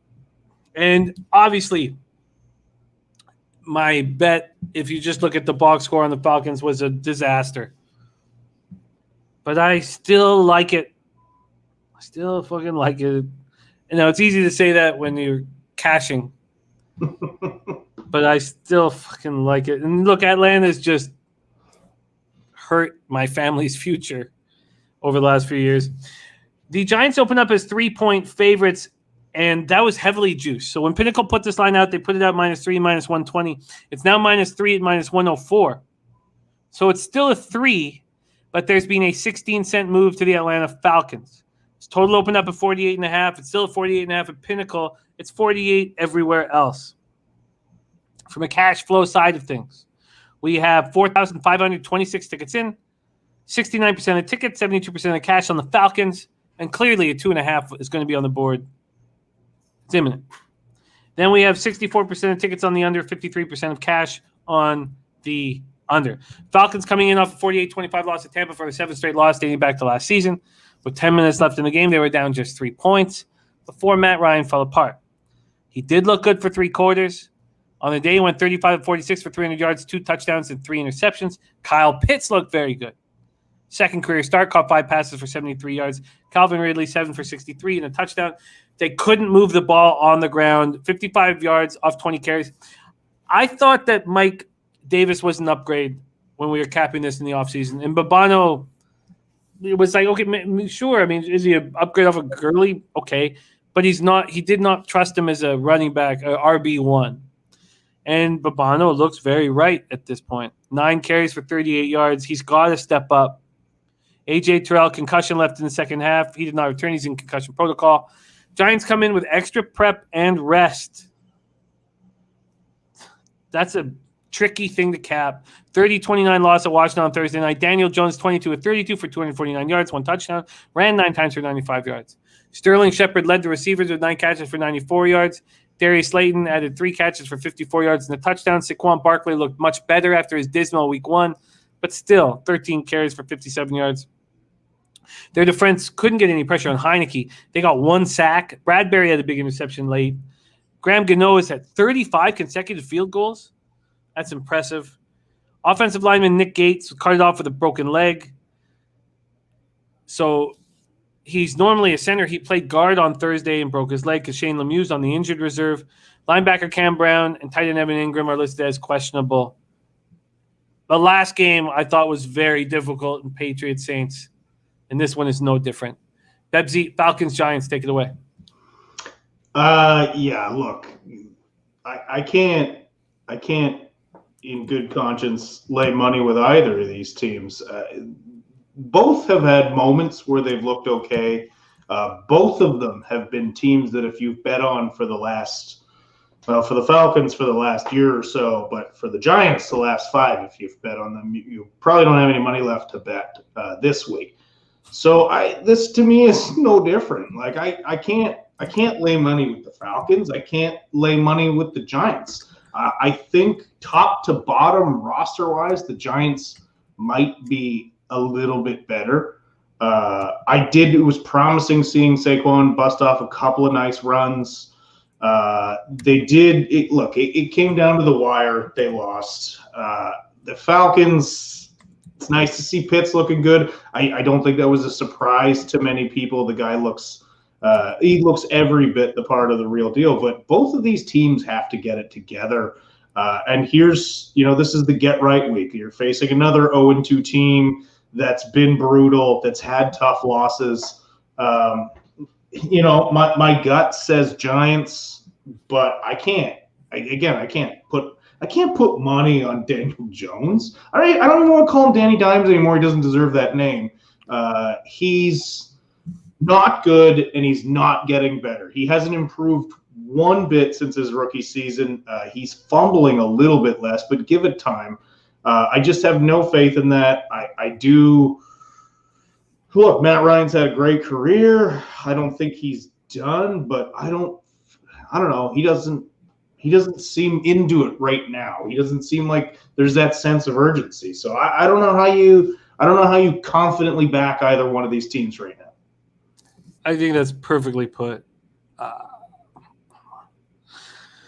don't know how you confidently back either of them either. And I don't know what to do with it. This total is sitting at 48 from a 48.5. I don't know how you bet an under with these two defenses and with these two quarterbacks. Not that either of them will put up 4 touchdown passes, but pick sixes could be in business. I mean, I think the over is a very interesting look here. Where was the cash flow on this again? We've seen it drop a half point. We have 64% tickets, 53% cash on the under. I mean, don't you think the over would be in play here? You're counting on Daniel Jones to put up some numbers to hit your over, unless you're hoping he's throwing pick sixes. I believe in Matt Ryan putting up some numbers, but again, Babano's right to think Mike Davis is a marginal upgrade from Gurley. He's never been a number one. He's been in the league a lot longer than you think. I don't know. This is a stay away game for me. If you want to carelessly toss money at it, go ahead. That's your choice. I can't do it though. Oh, fuck. Oh man, I made a pact with Birdie and you remember it because you've seen how much money I've lost on the Falcons over the years, that I wouldn't lose money on the Falcons this year, and I lasted for a week. I bet him on one full week you lasted. And then you're like, nope, the curse is broken. Stop for all of our sake. And Slatsy says, Birdie, come over the top, take Giants, teach Jimmy a lesson for lying to you. Come on, it's not lying. I'm a fucking gambler, man. I got an itch that needs to be scratched, Slatsy. All right. I got to stay off this spot right now. Let's go on to the next spot on the card, and this is phenomenally tricky. And so we have back-to-back games that are phenomenally tricky. I came so close to betting the Bengals today at 4.5, and I probably should have. Once I studied the game, I was like, oh my God, the Steelers are in so much trouble. And of course, it's moved to 3.5. And these are the spots. But by the way, the 3.5 is heavily juiced at a lot of these books, but not at Pinnacle. These are the spots that Big Ben and the Steelers generally shine when they're dealing with injuries and they're dealing with all this adversity. They usually play better than we expect them to play. But right now, they're in a very tough spot. We're at Heinz Field in Pittsburgh, Pennsylvania. The cash flow in this spot, I imagine, is moving quickly towards the Bengals. But then the line, I'm sure, was just changed because of the injury situation, not because of the cash. And that's true. 4,728 tickets in, 59% of the tickets, 56% of cash on the Steelers. Then you have 52% of the tickets and 97% of the cash on the over. And that makes a lot of sense to me with the injuries that these defense or the Pittsburgh Steelers defense is dealing with. Bengals come off. We'll start with Bengals. Come off 2017 loss to Chicago. They were down 20-3 before a late comeback. Burrow did not look good. 19 of 30, 207 yards, 2 touchdowns, 3 interceptions. Burrow never threw more than 1 interception in his 11 outings as a pro. In 38 games for Ohio State and LSU, his high was 2. He had just set his career highs in passer rating and yards per attempt in that win over Minnesota. Boyd was his favorite target, 7 catches for 73 yards. T. Higgins, 6 catches for 60 yards, 1 touchdown. He did lose a fumble. Jamar Chase continued his impressive start, just 2 catches, but 54 yards and a touchdown. Mixon ran 20 times for 69 yards. Trey Hendrickson had a sack and a half, and Logan Wilson came up with a key interception. Safety Ricardo Allen was placed on the injured reserve after suffering a hand injury in week 1. Cornerback Trey Waynes listed as questionable, and Suate Philo considered day-to-day with a leg injury. Steelers coming off a disappointing 26-17 loss at home to the Raiders. Tomlin said Tuesday that Roethlisberger dealing with a left pectoral injury that will affect the quarterback's preparation. That's all. Should still play. 27 for 40 for 295 yards, 1 touchdown, 1 interception. Ben took 10 hits, 2 sacks. This offensive line has 2 rookies in left tackle Dan Moore Jr. and center Kendrick Green. They did not look good. Deontay Johnson looked great. 9 catches for 105 yards. Hurts his knee on the final play of the game. Listed as questionable to go. Last year's problems are creeping in. They couldn't run the ball. Najee Harris, 10 carries for 38 yards. The Steelers ran 14 times for 39 yards. Najee Harris did catch 5 passes for 43 yards. TJ Watt left the game in the second quarter with a groin injury. And it's just groin injuries all over the place. Alex Highsmith, groin injury. Joe Hayden and Devin Bush were inactive because of groin injuries. Tyson Alualu left in the first quarter with a fractured right ankle. He'll be out indefinitely. Dennis Garcia says, how on earth would you bet overs with these offensive lines? And that's well put. This is such a tricky game, Bebsie, and I'm thankful I didn't bet it. Take it away here. Bengals Steelers.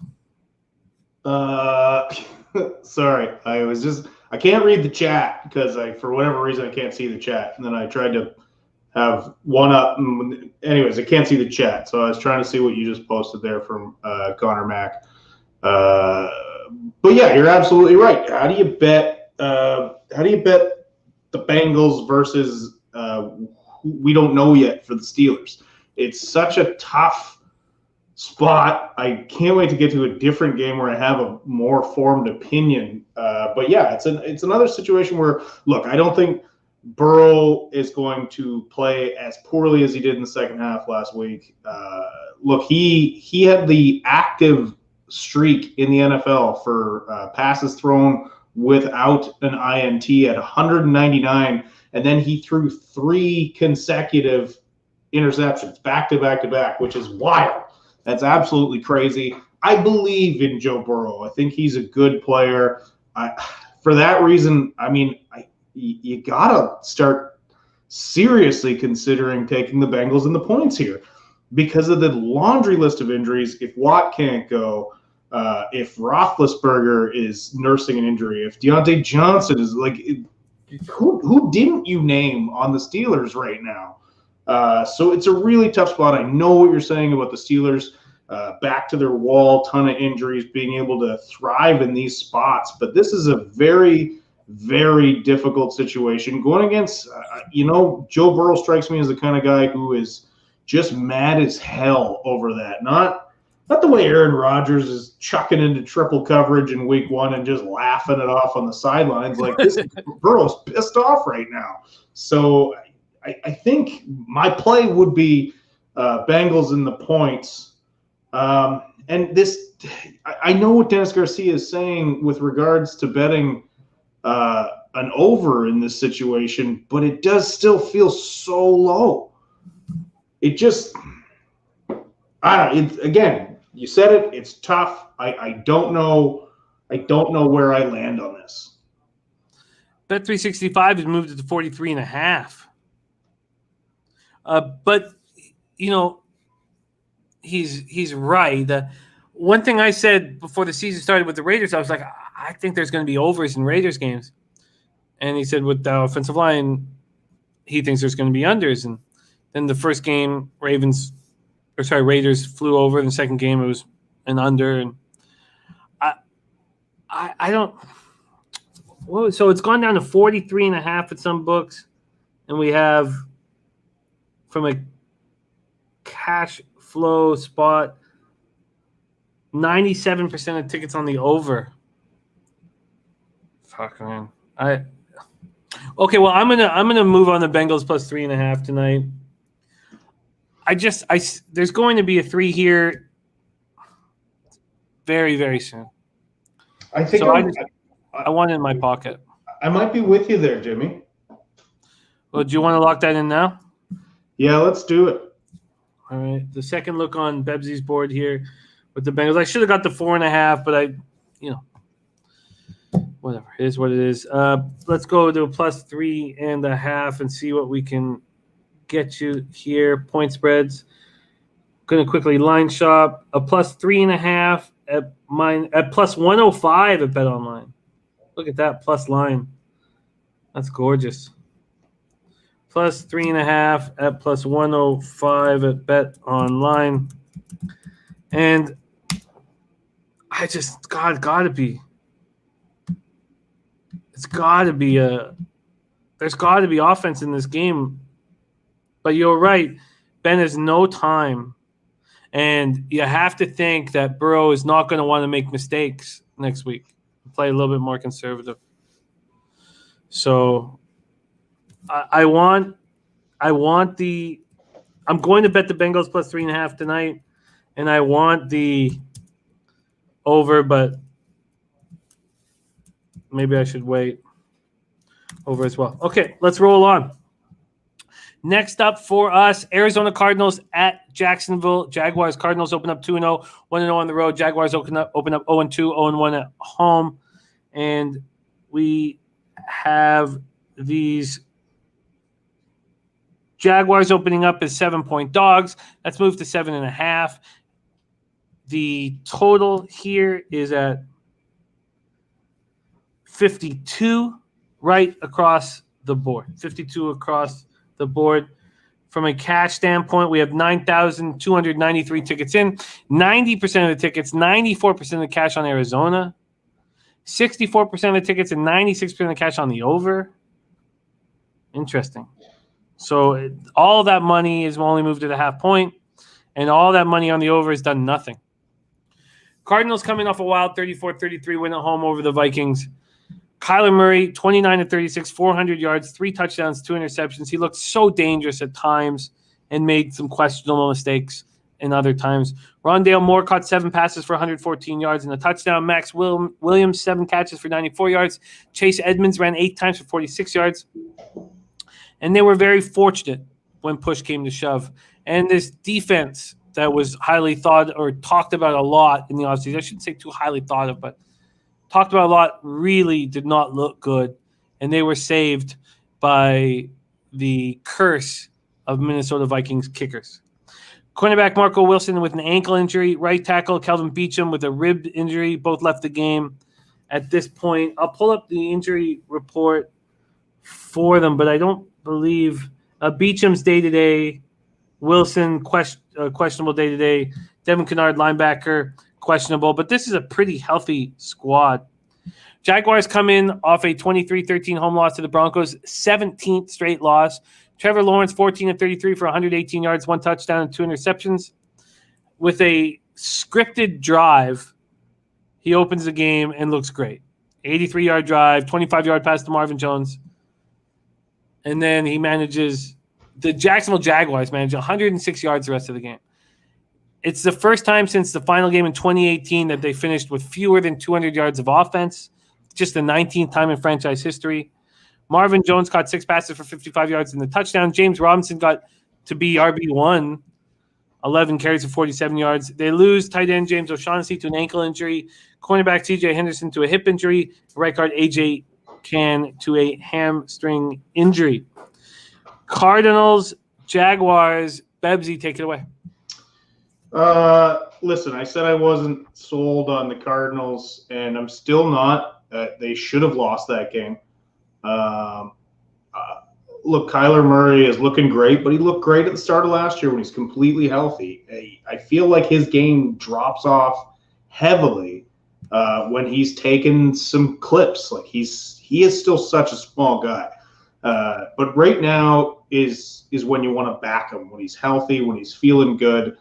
And I don't want to back the Jags because of Urban Meyer.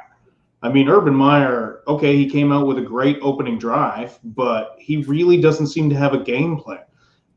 This is college. You don't have Ohio State's roster anymore. And he's just doing an abysmal job right now. So I want to take the Jags with all those points because I do not think that Arizona is that great, but it's really hard to bet on the Jags with Urban Meyer right now. He just looks lost in the NFL, as many predicted he would. Yeah, it's a mess. It's a mess. Interesting points coming in. Dennis Garcia says Arizona can score 35. Jacksonville can get at least 20. And they're probably capable of getting garbage time scores. What do you think of this total? I find it very interesting that Pinnacle's about to move it to 51.5 when it looks like all the early money's coming in on the over. I guess they think that Jacksonville's going to have a tough time scoring. And then Kyler Murray off of that wild and crazy game, there's a recency bias with people thinking of offense with them. And then after throwing 2 interceptions, he'll play clean and conservative and not make mistakes. What do you think of this total at 52? You think Kyler Murray will play conservative? I do. I thought that he was a little out of control at times against the Vikings, and those 2 picks were very costly. Yeah, well, and he definitely faced more of a threat with the Vikings and Danielle Hunter. I don't know. This Jags defense doesn't have an identity. They really don't. Their best corner was on the trade block this summer. Should we just blindly bet Lawrence INT for the rest of the season? I'm gonna put down I don't hate that look. That's it certainly looks at 5 touchdowns in 2 games like he's gonna struggle. But the only way I see this getting to an over is if the Jags get a bunch of garbage time points, because I don't see the Jags running with them. Trevor Lawrence, 5 INTs so far, not looking great. Slats team total over 30.5. I could possibly get behind that. That's not a bad look at all, Slats. I think the Cardinals just beat up on this Jaguar team. I mean, I wish I got the 7, but I'd be more inclined to take a Jag or a Arizona team total over than I would be any other pick in this. It's going to be so public. It's just and already 90% of the tickets, 94% of cash. Burgundy Bet says, who the hell would bet the Jags here? All the cash has to be on Arizona. Vipers on the Cards team total over with Slatsy. I don't know. Those scare me a bit when you play the worst team in the league because there's no reason to take risks. There's no reason to go for the big score. But that's this Cliff Kingsbury air raid offense. That's what it's supposed to be. But we know that they're only throwing 55, 65% of the time, at least last year, which doesn't qualify as a real air raid offense. No, of course not, because Cliff Kingsbury's full of shit. Interesting, and James David Weiss-Koken says West-East travel will give Arizona a slow start. And Viper says being square gets you paid at times. It feels like it's just a full game that Arizona will cover the 7.5, but I'm certainly not going to double up first half full game, even though I don't doubt it. I think I've got to be square and move on the Cardinals here. I think Jacksonville Jaguars are a garbage fire. So I personally don't think Urban Meyer lasts the full season before they move on from him. Do you have any interest in moving on this? No, I'm staying off of this. I like Slats' look on the team total over. Those are your 1 p.m. games. We move into afternoon action. We start at 4:05 p.m. Eastern. New York Jets at Denver Broncos. We're a mile high in Denver, Colorado. And Brady says we're all in it together. Go Cards. God, it just seems like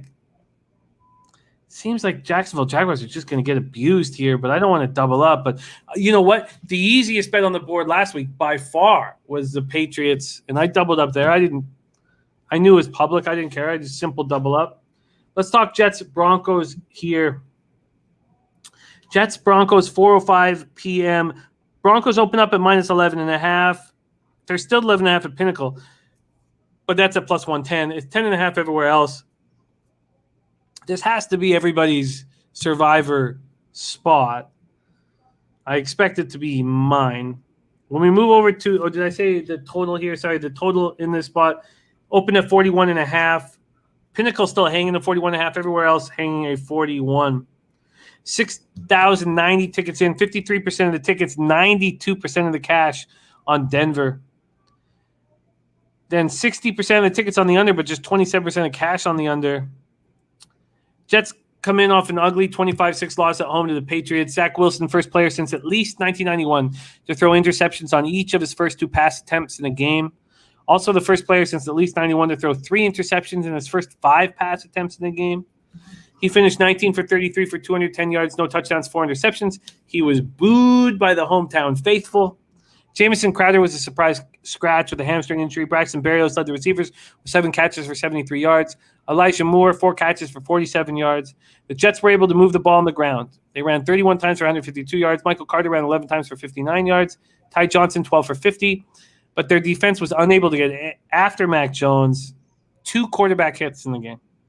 Broncos come in off a 23-13 win at Jacksonville. Bridgewater, 26 for 34 for 328 yards, 2 touchdowns, 0 interceptions. Teddy covers. He did again for me. I was only on the full game -6. He became the 4th player in NFL history to open a season with consecutive games in which he had 2 TD passes, no picks, and completed 75% of his passes. Drew Brees in 2018, Rodgers 2015, Jeff George in 1994. Judy was out. Cortland Sutton was awesome. It's everything that we imagined he would be. Didn't get to see it last year because of injury. 9 catches for 159 yards, a giant target. Javonte Williams ran 13 times for 64 yards. Is he the RB1? Bradley Chubb's return from an ankle injury was sadly short-lived. Gone. Aggravated the injury. Was very upset. Patrick Surtain, first career start in place of Ronald Darby, was out with a hamstring injury, got his first pick. And Josie Jewell, their prize linebacker, left in the first half with a shoulder injury. So the Broncos are dealing with real injuries, but the Jets are a shitty football team. Bebsie, take it away. Jets-Broncos. Look, the Jets got mauled offensively. Obviously, Zach Wilson, disastrous performance, 4 INTs, facing a Bill Belichick defense that historically has absolutely dominated rookie QBs. Well, now there's a Vic Fangio defense coming in, doing the same thing. I like Robert Saleh, obviously. I like the fact that this New York Jets team doesn't seem as sad now that the worst coach in the history of the NFL is gone in Adam Gase. But this is one tough week after another for Zach Wilson. He now has to go into Denver to play a Vic Fangio defense that is very good. I don't see the Jets being able to compete at all in this one. It should be everyone's survivor pick this week. I hate laying that many points, although I still think that Denver can probably cover the full game. But I like the first half look at a touchdown. I see them just coming out, stomping these Jets early. It's going to be tough. Zach Wilson's going to be gun shy this week. I don't see them moving the ball much in the first half. They just don't have the players, the personnel to do much right now. They've had serious injury on both sides of the football already to start this season. And so first half, Broncos -6.5. That's my look in this game. Interesting. Not that I dislike it at all. I don't, but I just see another. I think that Dennis Garcia nailed it with his under. He's got this at 38.5. Teddy is just going to be very smart and conservative like he is. And I think the under is a slam dunk here. And I'm going to move on that as soon as the show's over. I think Dennis nailed it. But I will line shop for you in first half. And maybe this is another Jets team total over. Overtime saying, Jimmy, we cashed the Jets team total under 18. I got 17.5, but he got 18. I hope they hang another 18 for this week. I don't see how the Jets score any points, and I don't see how now the Broncos are dealing with some injuries to their defense, but I don't see how they give the Jets an opportunity to put up points. Is 14.5 juice to the under right now. Is Mekhi Becton still out? Yes. As far as I know, he's going to be out for like 3 or 4 weeks here. I'm going to.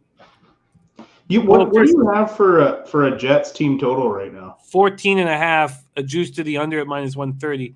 So I would line shop because I'm sure I could get you better than Bet365. Yeah, you know what? I'm going to jump on that Jets team total under. Okay, I'm going to line. So right now, your Jets team total under is 14.5 at -130. That's at Bet365, but I imagine I can do better than that for you. So I will look around for that, and we'll pop that out tonight. For me, I agree with that look. But I think that this is a full game under is fine for me. Even with the injuries to the Jets defense, Salah is still doing an okay job at his bread and butter. And I just don't see the Broncos risking anything. So I'm going to go full game under 41. Did you also want the Broncos first half? Mm-hmm. And the Broncos first half, let's line shop for Bebsie right now. We're going to first half. Broncos, Denver, Broncos. I really feel like it could be a lackadaisical situation for the Broncos. But I wouldn't bet against it by any means. Minus 6.5. We can get you a minus 103 at Pinnacle. So this is Bebsie, Bebsie, and Bebsie. Okay, so this is the Broncos first half minus 6.5 at minus 103. And I'm going to move on the full game under 41. That's going to be my only look on this spot. Burgundy Bet says Broncos first half hurt last week. And Dennis Garcia, who's got tons of Broncos future, says winning is contagious, hoping Denver falls in love with it. Okay, we move on. There's the 4:05 first spot. Next spot, Dolphins Raiders, 4:05 p.m. Eastern, Allegiant Stadium in Las Vegas, Nevada. That's first half. Let me move over to full game here for spreads and totals. JT says I got the under 43 Sunday night. JT is a thing of fucking beauty, man. Great work. Great work. Okay, here we go. Miami, Vegas. Vegas opening up as 4.5-point favorites. That's moved to 4, and we see our first 3.5 on the board. Money coming in on the fish. This total opened up at 45.5, being no movement. Let's take a look at the cash here in this Jets spot. I didn't look at the cash, did I? So, sorry, for the Jets Broncos, 53% of the tickets are on the Broncos, 92% of cash. And then for the total, 40% of tickets are on the over, 73% of cash, which scares me. Dolphins, Vegas, let's go. 5,586 tickets in. 82% of the tickets on the Raiders, 47% of the cash. Clearly sharp money on the fish. And then we have 59% of the tickets on the over and 69% of cash. Dolphins were destroyed 35-0 at home at the hands of the Bills. That's second worst shutout franchise history. Second worst shutout loss in franchise history by the Dolphins. Tua Tagovailoa got destroyed by A.J. Epinesa. Left the game after just the second series with a rib injury. He was 1 for 4 for 3 yards, was sacked twice. Flores says it's day-to-day. They're still running tests on him. Jacoby Brissett came in and could get nothing going. 24 for 40 for 169 yards, 1 pick. Jalen Waddle, 6 catches, 48 yards. Devontae Parker, 5 catches for 42 yards. They could get nothing going on the ground. 20 carries for 71 yards. Gaskin, Malcolm Brown, Salvin Ahmed, they're splitting carries. Their defense could get no pressure. They got 1 sack on the day. Wide receiver Jakeem Grant left with an ankle injury, so it says day-to-day. Wide receiver Will Fuller. Fuller returns to team facilities Monday, is expected to make his 2021 debut against Vegas in Week 3. And Jesse Davis, who allowed Epinesa to destroy his quarterback, suffered a knee injury. Let's say day-to-day. Raiders coming off a big 26-17 win at Pittsburgh. There was a swagger about this Raiders team. And it didn't happen until TJ Watt got hurt. Didn't happen until the Steelers' defense started falling apart. As they got hurt, Derek Carr started dominating. 28 for 37, 382 yards, 2 touchdowns, 0 interceptions. And his numbers after Watt was off the field were incredible. Ruggs, 5 catches for 113 yards, 1 touchdown. Darren Waller just caught 5 for 65. They did still rush just 25 carries for 52 yards. They still weren't getting much on the ground. Left tackle Alex Leatherwood left in the second quarter with an oblique injury. Dallin Levitt was evaluated for a concussion. And cornerback Casey Hayward Jr. double cramps, but he's fine. The Raiders are 2-0, coming back to Vegas and have a chance to go 3-0. Market moving towards Miami at this point. A 3.5 is now on the board at BetOnline, Heritage, and UWager. Bebsie, take it away, Dolphins, Raiders. I understand why sharp money would be on the fish in this one, especially coming off a game where everyone's going to want to be against them. And plus, the Raiders riding high, this 2-0 start, I don't think it's going to last. I think the Raiders are solid. I think Carr is criminally underrated at times. I feel bad for the guy. He always seems to be like the butt of so many jokes, but all he's ever been is good to above average QBing. So they're starting to put it together in some areas. I know that Alex Leatherwood injury is going to hurt them. The Raiders were laughed at when they picked him where they did. But so far he's been pretty good, barring a couple of injuries. So that is going to hurt them a little bit. But this isn't the Bills. This isn't the Bills' defense. This isn't the Bills' pass rush. Outside of Crosby, they don't get much from their pass rush. I know Yannick Ngakoue was supposed to come in and be that guy opposite him. He's been okay at times, but not great. Cleveland Ferrell has definitely not lived up to his number 4 overall pick billing. But I don't know how do you lay money with Miami right now? The way, I don't know if Tues is going to play.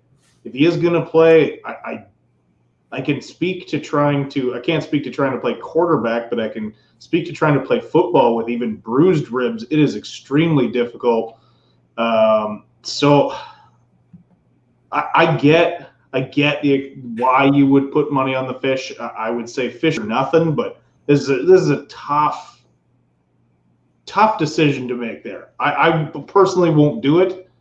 I get it. Gun to my head. If I had to, I'd go with Miami here. But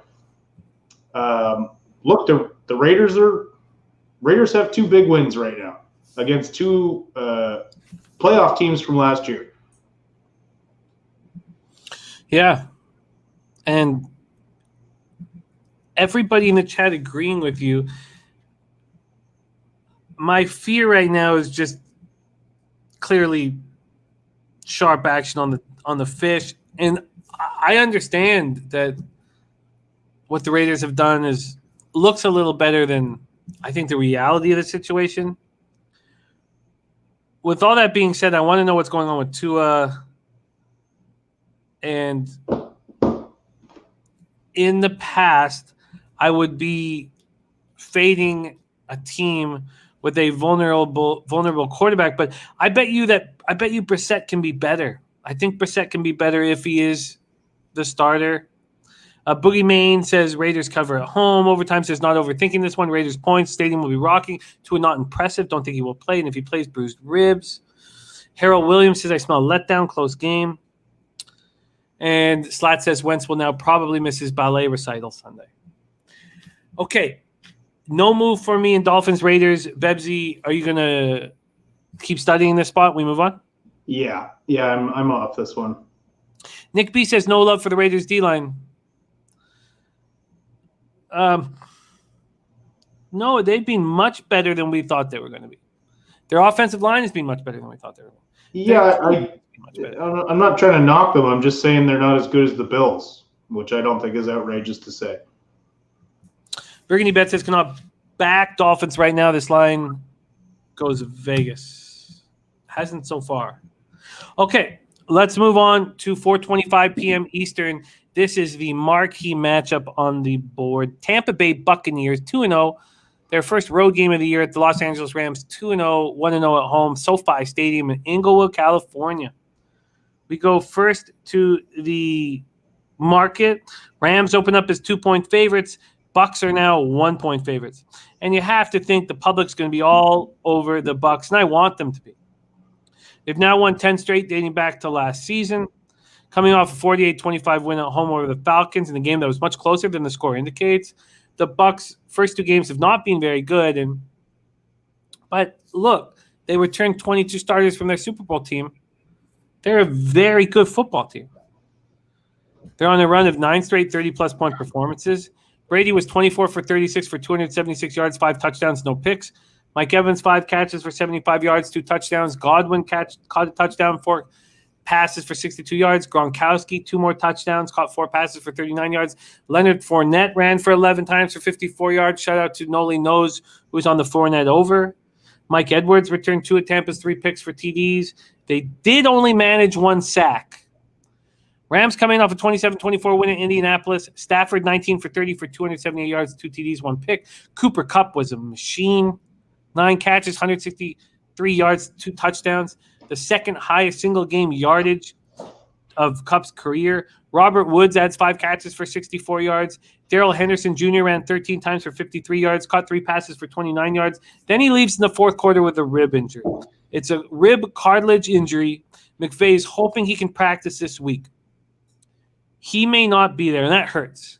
But Sony Michel will be there. 46 yards on the ground from 10 carries.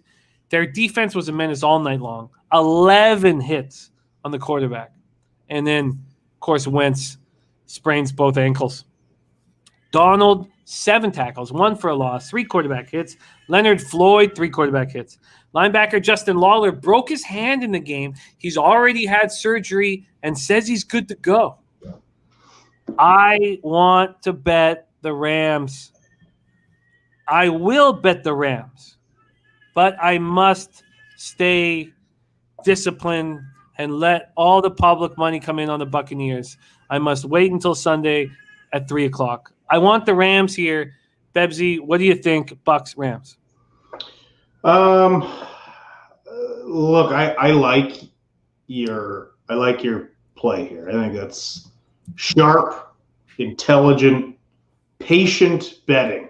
And I commend you because the Jimmy of old wouldn't do that. The Jimmy of old would have leaky palms. He'd be screaming, "Let's get paid." He'd already have half his bankroll on this game. I love what you're doing. Now, one thing that troubles me about this game and taking the Rams is you talked about pressures. Well, Tampa Bay has a much better and healthier O-line than the Colts do.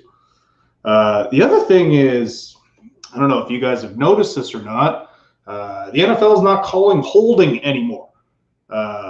They want to speed up the game. It was getting a little ridiculous, but now it's swinging the other way, which it often does when the NFL wants to make a point about something or switch something.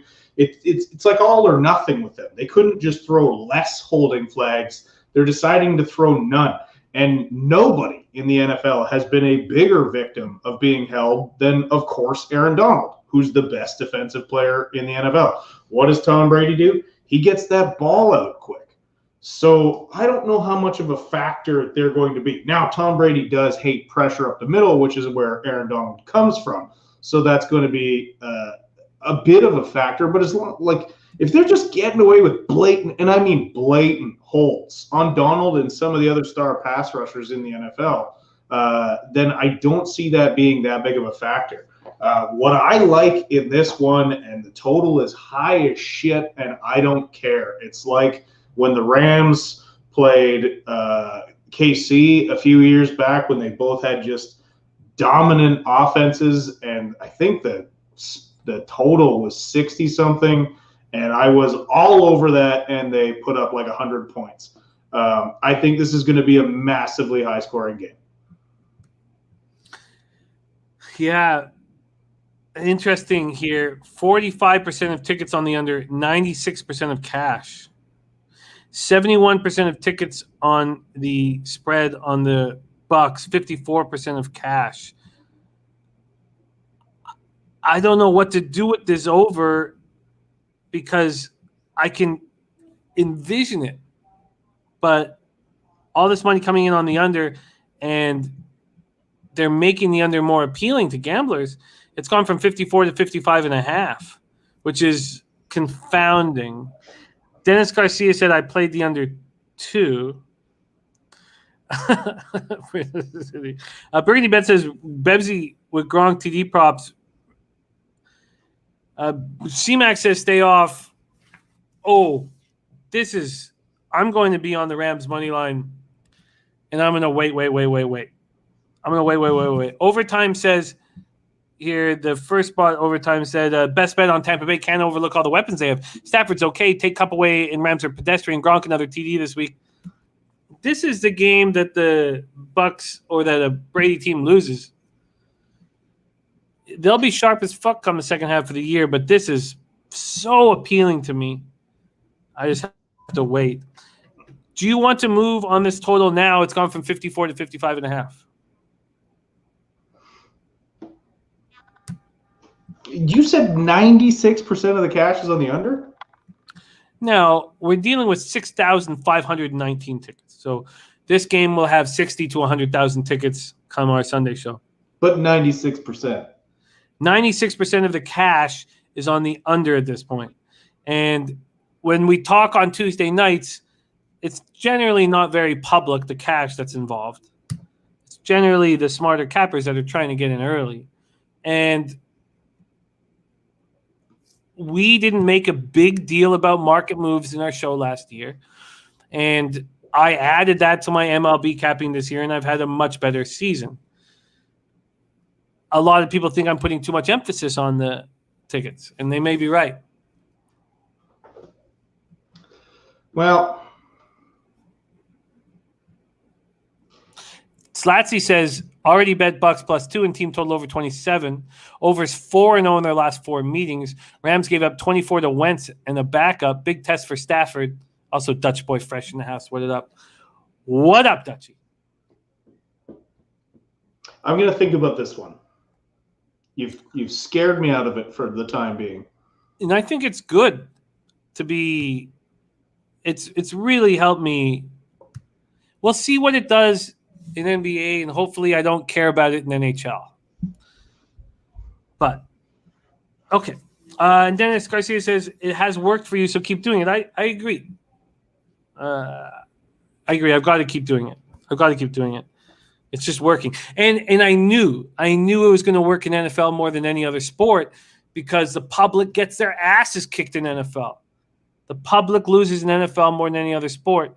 So I knew if I focused on it, it would. Birdie says, you yelled at me last year when I asked for ticket info. Says, I accept your apology. I'm sorry, Birdie. Look, Birdie, I'm learning, and I'll keep learning, And then I'll not need to learn because I'll get my family out of this Parkdale apartment. Okay, let's move on. I'm going to be on the Rams money line. I've written, wait, stay disciplined.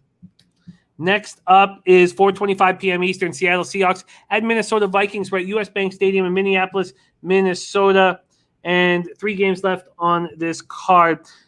This one opened with Seattle at -1. They're now -2. This total opened up at 56, very high. It's now at 55.5. And by the way, Bebsie, what you were saying about the offensive holding was exactly what Loshak was talking about, expecting overs. And he was like, you must be cashing on overs when he saw my record. And I didn't have one over. I only had 2 totals, and there was a team total under and another under. But you guys are absolutely bang on with with less holding calls and overs cashing nonstop. Here we go, Seahawks, Vikings. This game's shaping up to be a beauty. Just 4,627 tickets in. 32% of the tickets are on the Vikings, 55% of the cash on the Vikings. Looks like Vikings has sharp cash. 72% of tickets on the under, 99% of cash on the under. So when we look at the Arizona Cardinals game and we look at the Minnesota Vikings game, we have completely different situations from the betting public. The betting public is all over the over in Arizona, Jacksonville at this point. This is just Tuesday. And they're all over the under in Seattle, Minnesota. Let's break it down. Seattle Seahawks come in off a 33-30 loss at home to the Titans. They had their 12-game win streak and home opener snapped. With 13:06 left in the fourth, they're up 30-16. They had 94.7% probability of winning. With 4:12 left, they had the ball at their own 32. Titans had the ball at their own 32. Seahawks had a 91.5% chance of winning. And something that we've been seeing from this Seahawks squad is that they look very good through 3 quarters, but when push comes to shove, they don't seem to make the plays. Russell Wilson, 22 of 31, 343 yards, 2 touchdowns, 0 interceptions, but he did not look good in the fourth and overtime. Tyler Lockett, 8 catches for 178 yards, 1 touchdown. Freddie Swain, 5 catches for 95 yards, 1 touchdown. Seattle's rushing game struggled. Carson led the way with 13 carries for 31 yards. They ran 18 times for 77 yards. Bobby Wagner was unbelievable. 20 tackles, 1 sack, 2 quarterback hits. They got 8 hits on Tannehill. But their defense did not look good when it was needed most. Now, you can say a lot of that is with the Titans' offense. Derrick Henry wearing them down. Tennessee finished with 532 total yards, 345 in the second half in overtime. Seattle right tackle Brandon Shell left in the fourth quarter with an ankle injury. He's listed as questionable. Ethan Pocic, their center, was placed on the injured reserve Friday before the game. Vikings come in off a 34-33 heartbreaking loss at Arizona. The curse of Vikings kickers. I remember when these two teams met in the wild card game. It got to be 9 years ago or so. When the Vikings didn't kick that, it was 10-9, and Vikings didn't get that field goal. It was one of the biggest swings. Walsh, wasn't it? Walsh, yeah, I think so. It was one of the biggest swings of my life in football.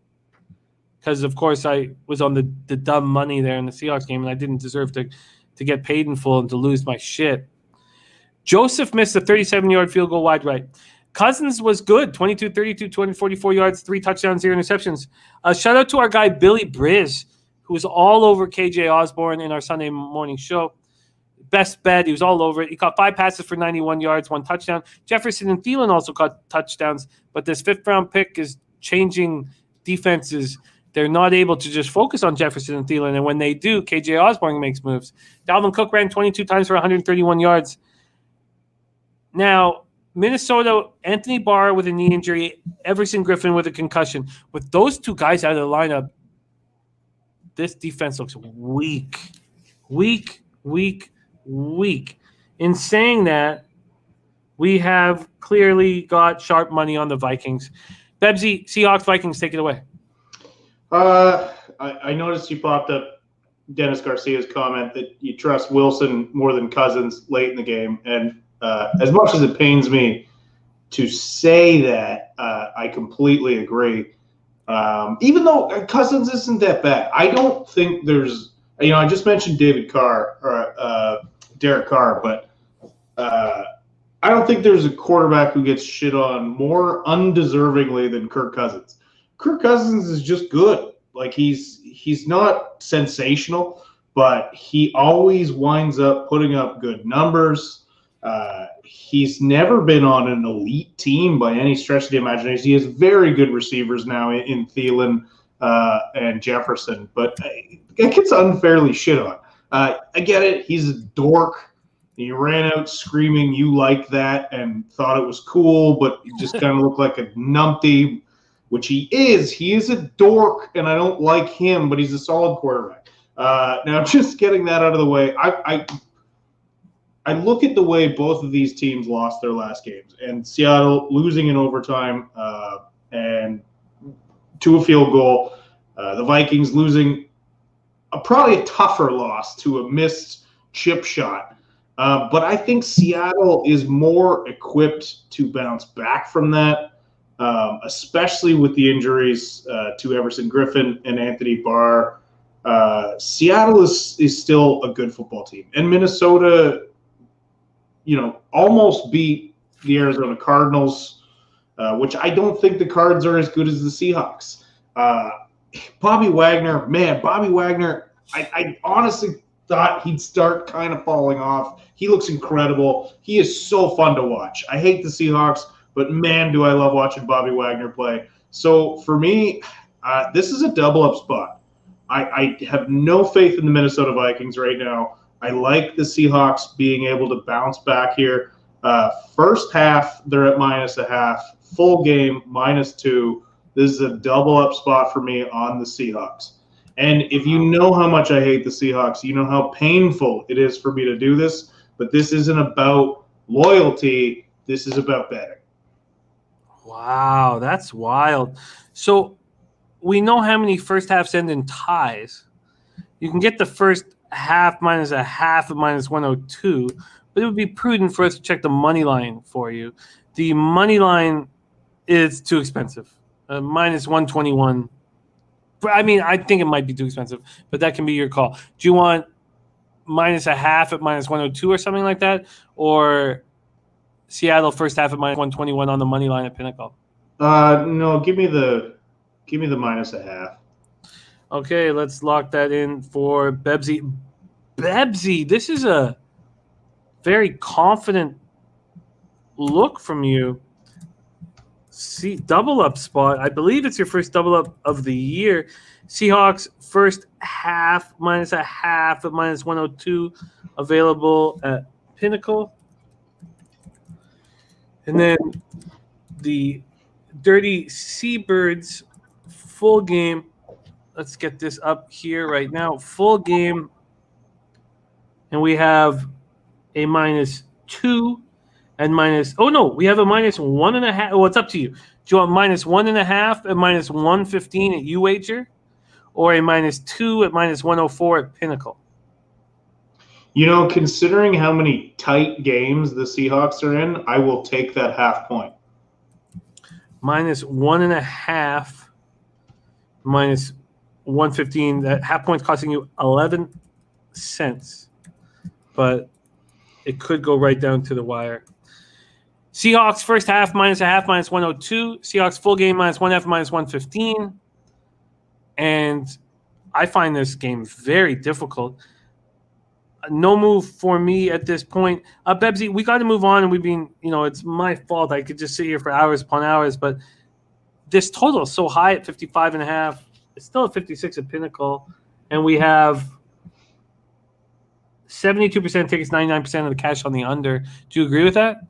Honestly, if you forced me to take a pick, I think I'd still take the over in this. I don't think either of these defenses is really equipped to stop the opposing offense. Very interesting spot. Again, we're going to hammer all these games again on Sunday. We move to the Sunday nighter, 8:20 p.m. Eastern. Green Bay Packers 0-1 at San Francisco 49ers 2-0, 0-0 at home. Levi Stadium in Santa Clara, California. And when it was all said and done, and I looked at, now obviously it's much easier to look at your action when you're, succeeding. But I thought this Niners -3 was so fucking easy. It was such an easy bet. And watching the money come, watching the overreaction to the Eagles week 1, knowing that the Niners stayed on the road, like everything was just, that there was never a point in that game where I had any concern whatsoever. I loved it. Let's talk about this Packers-Niners spot. And we've seen these teams play against each other. Last year, Packers won 34-17, but that was just a decimated Niners squad.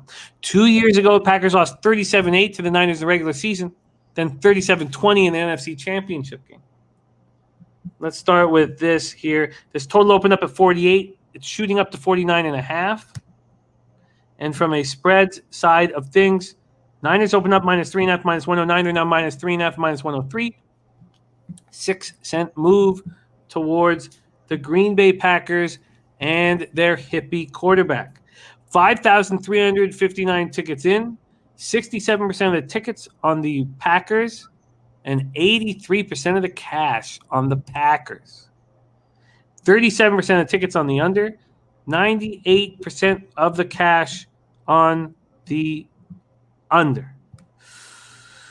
Burgundy Bet says, one of my closest friends took Packers for 4 units. Steve Wiz says, which Packers team is going to show up? Birdie says, this is another game where the books look like they want money on the Packers. Packers on short rest and preparations after defeating the Lions 35-17 at Lambeau on Monday night. They were embarrassed 38-3 by the Saints in week 1, but then they came back, looked more like the 13-3 teams from LaFleur's first 2 seasons. 9th straight home opener win. Rodgers goes 22 for 27 for 255 yards, 4 touchdowns, no picks. And a very important note for us gamblers. Rodgers has followed up each of the Packers' last 5 regular season losses by throwing 4 touchdowns and no interceptions in the next game. Aaron Jones ran 17 times for 67 yards and 1 touchdown. He also caught 6 passes for 48 yards and 3 touchdowns. He became the first Packer running back to catch 3 touchdown passes in the game since Sandy Urim against the Chicago Cardinals in 1942. Devontae Adams, 8 catches for 121 yards. Robert Tonyan, 3 catches for 52 yards and a touchdown. But this defense managed just 1 sack. Linebackers Adarius Smith on injured reserve. They placed him on injured reserve Friday before the game. This will be, as I said, the fourth time they played in the last 3 seasons. Niners coming off a 17-11 win at Philadelphia. They were just in control. But Jimmy G, 22 for 30, 189 yards, 1 touchdown, 0 interceptions. Deebo Samuel caught 6 passes for 93 yards. This running game now features Elijah Mitchell, 17 carries for 42 yards. JaMychal Hasty ran 5 times for 38 yards. Nick Bosa had 2 sacks. The San Francisco 49ers defense looked strong, shutting down Jalen Hurts. Running back Trey Sermon had JaMychal Hasty, ankle, Kyle Usage, lower body, all left in the fourth quarter. I know you know this team inside and out, and I love hearing you break down Niners games. Razor Sharp Pick says, hurts to say it, Niners in a blowout. And I know that if Pistol Pete Loshak was watching right now, his ears would perk because he loves tailing cappers who bet against their team. There's Big Ragu in the house. Dan T, thank you for joining us. We are live and have been live for 2 hours and 25 minutes. Sunday nighter, Bebsie, what to do here, Packers, Niners? Well, the biggest concern right now for the 49ers is their running back room, which looked overcrowded in week 1. They're now down to they don't know. Mitchell's day-to-day with the shoulder. I think he'll probably go because he came back in that game and played on it. Hasty is out with a high ankle sprain. Mostert obviously done for the season. And Sermon, if you saw that hit, it was pretty vicious. So I don't know if he's going to be out of concussion protocol by the time they play the Packers. Now, and Juszczyk, that was leg cramps. He'll be fine. Having said that, this Packers team, although they won last week, they didn't look terribly inspired. I don't know. There's something not gelling right now with them, whether it's, Aaron Rodgers' continuous offseason drama, who knows? But like you said, this Niners team was in control of that Philly game. Yeah, 17-11 final score, doesn't look like a big one. But I think Philly is better than people are giving them credit for. Hurts can actually play ball. That defensive front can bring pressure. They were doing a great job bottling up that run game. What's that? Philly out game. Luck box win thanks to systems, terrible coaching decisions. Yeah, listen, I just think that San Francisco, they lost to Green Bay last year. Go ahead and look up that starting lineup. They had nobody. They literally were down to their fifth and sixth string receivers. They had Nick Mullins or CJ Beathard playing. I can't remember. This is a much healthier San Francisco 49ers squad, and they have dominated Matt LaFleur's team while healthy. I just, I agree with Razor Sharp Picks here. I think this is San Francisco cruises at home in this one. And Aaron Rodgers, historically against San Francisco, when San Francisco has a winning record, has been awful. Yeah, he's dominated them a bunch in his career, but face it, Green Bay has always been pretty good since Aaron Rodgers has been around, and San Francisco has had some pretty down years. Well, we're going to get a 3. A 3 is coming. So I think you're right. Yeah, so let's wait. 49ers -3 again. Wait. Stay disciplined. We're going to get a 3. Bebsie, can you touch on the total before we move on to the Monday nighter? This total, my man, Regent Parks R in the house is on the under 49. And it's 49.5 now. It's climbing. What do you think of this total? I understand why it's climbing because I think the over is in play here. Unless San Francisco can completely bottle up Green Bay, which I don't think they will. I don't think it's going to be like people want to bring up that NFC Championship game from a few years ago. I don't think it's going to be like that. Green Bay got embarrassed in that game. I definitely don't think it's going to be that lopsided, but I think both teams more than capable of putting up points. I also man, it feels like Kyle Shanahan right now is holding shit back. Like you still haven't seen him open up this offense, and I think potentially against the Green Bay Packers, you will see him do that a little bit more. So interesting to see who's going to be at running back for the Niners. I believe it's going to be Mitchell. Let's hope Hasty clears, but we'll see. Well, I'm gonna wait. And as soon as that 3 gets on the board, I'm gonna jump. I'd just be curious to see what it would cost me right now, just for a reference point as we go through the week. It's going to be expensive at this point here, but I think it's going to be cheaper. Right now, -3 for the Niners is a -130. -130. Prince of the City said they were vanilla against Philly. Thought he was way too conservative. Razor says, if I was the Niners, I would throw a king every single play. No run plays, just throw it to whoever he is covering. Whew, this is going to be a really fun Sunday nighter. Okay, let's move on to the Monday nighter, 8:15 p.m. Eastern. Philadelphia Eagles at Dallas Cowboys. We're at AT&T Stadium in Arlington, Texas. Total opened up at 51.5. We see a couple 52s on the board now. Philadelphia opens up as 3.5-point dogs. It is now 4-point dogs across the board. So money coming in on the Cowboys. 3,555 tickets in. 73% of the tickets on the Cowboys. 60% of the cash, which would lead you to believe that the big bets are coming in, or the bigger bets are coming in on the Eagles.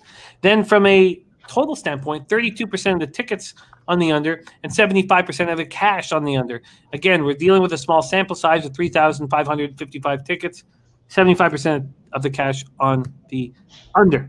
Eagles come in off a 17-11 loss at home versus the Niners. Jalen Hurts just 12 of 23, 190 yards, no touchdowns, no picks. Also ran 10 times for 82 yards. When I look back, I cashed the Jalen Hurts rush yards over in week 1. I knew that the Herbert and Keenan Allen props were live. I don't know why. Maybe it was just exhaustion. I don't know why I only moved on the Cole Kmet prop when these 3 were just screaming at me. And I would like to not make another player prop bet for the rest of the year. I'd like to just stick with sides and totals and stuff. But Miles Sanders ran 13 times for 55 yards. Quez Watkins, 2 catches for 117 yards. We thought one of those was a 91-yard catch, though. Yeah, it was a big one. We thought that Goddard and Ertz was going to be a dangerous setup for the Eagles. Maybe Jalen Hurts just is not the right quarterback for them. They combined for 3 catches and 30 yards against the Niners. Pro Bowl defensive end Brandon Graham, Achilles, and he's done for the rest of the season. That hurts. 3-time Pro Bowl right guard Brandon Brooks left in the second quarter, and linebacker Davian Taylor calf left in the third quarter. Cowboys coming off a big 2017 win at the Chargers, and Birdie saved me $200. Thank you, Birdie. Birdie was on the Cowboys, and Birdie really was buying in on the extra rest and preparation. Prescott was 23 for 37 for 237 yards, no touchdowns, 1 pick. CeeDee Lamb caught 8 passes for 81 yards. The Cowboys ran the ball down the Chargers' throat, 31 carries for 198 yards. It looks like we may have seen the ascension of Tony Pollard, something that Bebenek has been talking about since last season. Is he the RB1? 13 carries for 109 yards, 1 touchdown. Zeke ran 16 times for 71 yards, 1 touchdown. And McCarthy. Terrible clock management. It just feels like Madden players could coach better than McCarthy. And he forces Zerline into a 56-yard field goal. And McCarthy's lucky it didn't blow up in his face and down his throat and in his eye. Eagles, Cowboys, Bebsie, the Monday nighter. Take it away. Look, monster injuries on the Philly front, the losing Brooks and Graham, arguably your best 2 players on either side of the ball. I do agree with you that Hurts might not be the right quarterback for Goddard and Ertz to step up. But look, he's solid. He can – he can create space for himself. He looked like he was frustrated. The Niners at times. They were able to bottle him up. They were able to adjust. And you know what? That's where Michael Parsons is going to come into play. Like, you're going to need him to ball out to keep Hurts hemmed in. I would say I'd have a little more faith in the Cowboys right now. I still don't know what to make of them. I don't trust them on defense outside of the linebacker position and DeMarcus Lawrence. I certainly do not trust McCarthy. This just feels like a spot where this game blows up in the Cowboys' face. I'm calling it now here on this show. You can't bet on this because I don't know where you could possibly find this line. But the Cowboys will lose this game in a ridiculous fashion late. It's going to be something stupid, and everyone on earth is going to be like, it's them boys again. And there's going to be a shot of McCarthy's dumb, lost face on the sideline, and he's going to be all confused about what happened, and the Cowboys will lose that way.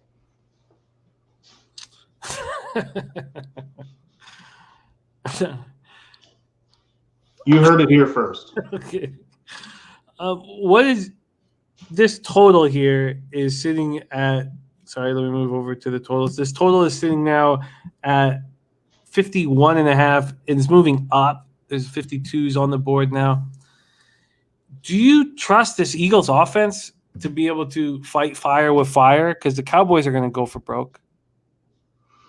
I do trust I trust this Philly offense. The Brooks injury is probably the biggest concern, but I think people are probably now looking at Philly and be like, well, they only put up 11 points, but I think San Francisco's defense is being undervalued.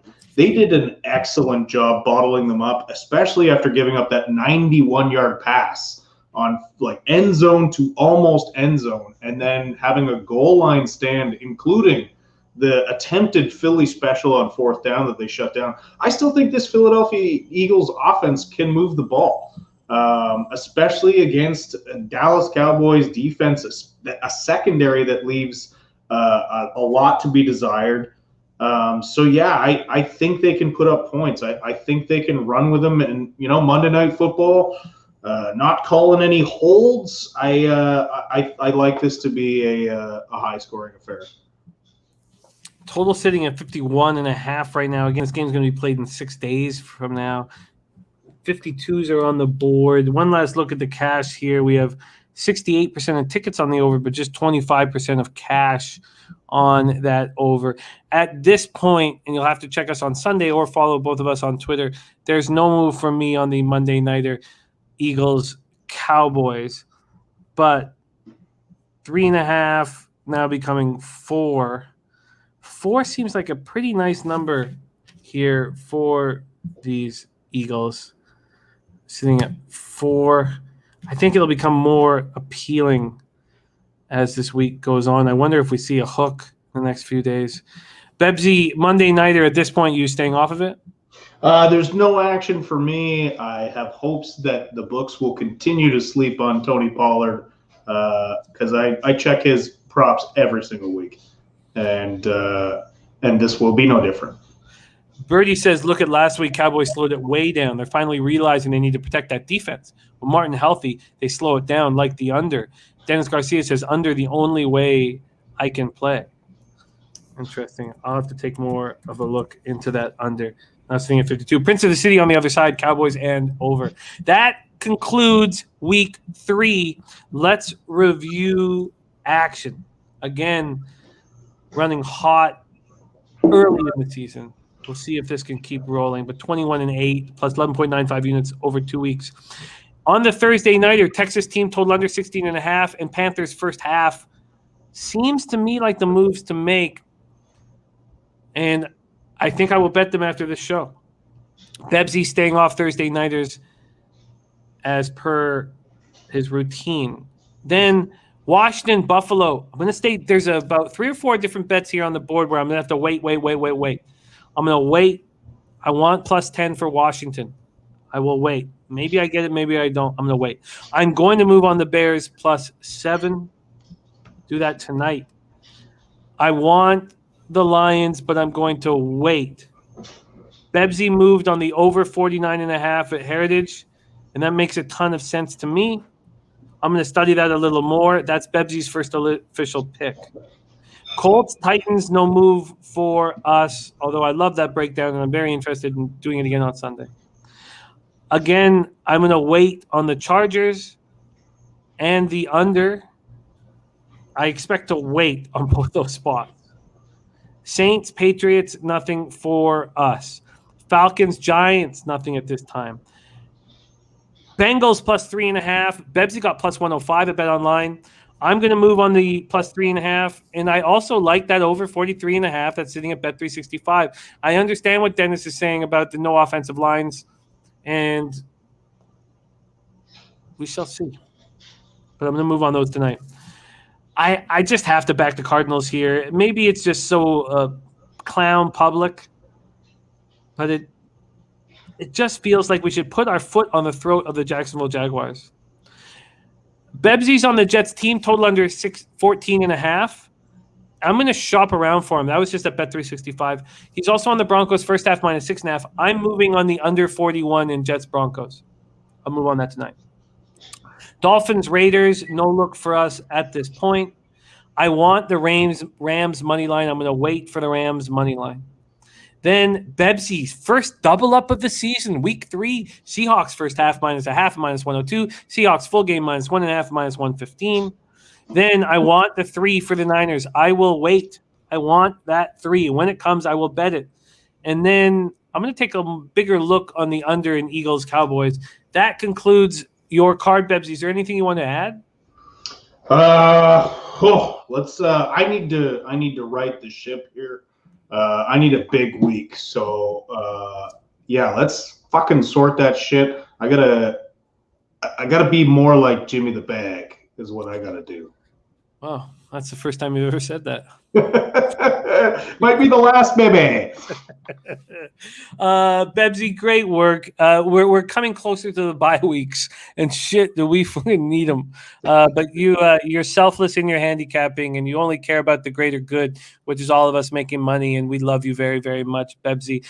Follow this man on Twitter at Rob_Bebenek. Also, check him out on YouTube. Easily one of the best comics this country has ever produced. Check out his stand-up comedy. And if you are in the country of Canada and North America, but right now in Canada with the issues we have at the border, you can see him live performing across this great country of ours. We have nothing without your support. Thank you guys so much for sticking with us for this extremely long show, with your insights, with your humor, and with feeding energy to us and make us want to try harder and work harder. You do that for me all the time, and it means the world. Bebsie, any last words for these great cappers in the chat? As always, ladies and gentlemen, thank you for joining us. We have no show without you, and you keep Jimmy and I sane. You keep us grounded. Thank you so much for joining us every week. You guys are the best. Absolutely. And a big shout out to our man Jose on the ones and twos producing this show. Thank you, Jose, for your hard work. And from everybody at Pub Sports Radio, let's have ourselves a giant week 3.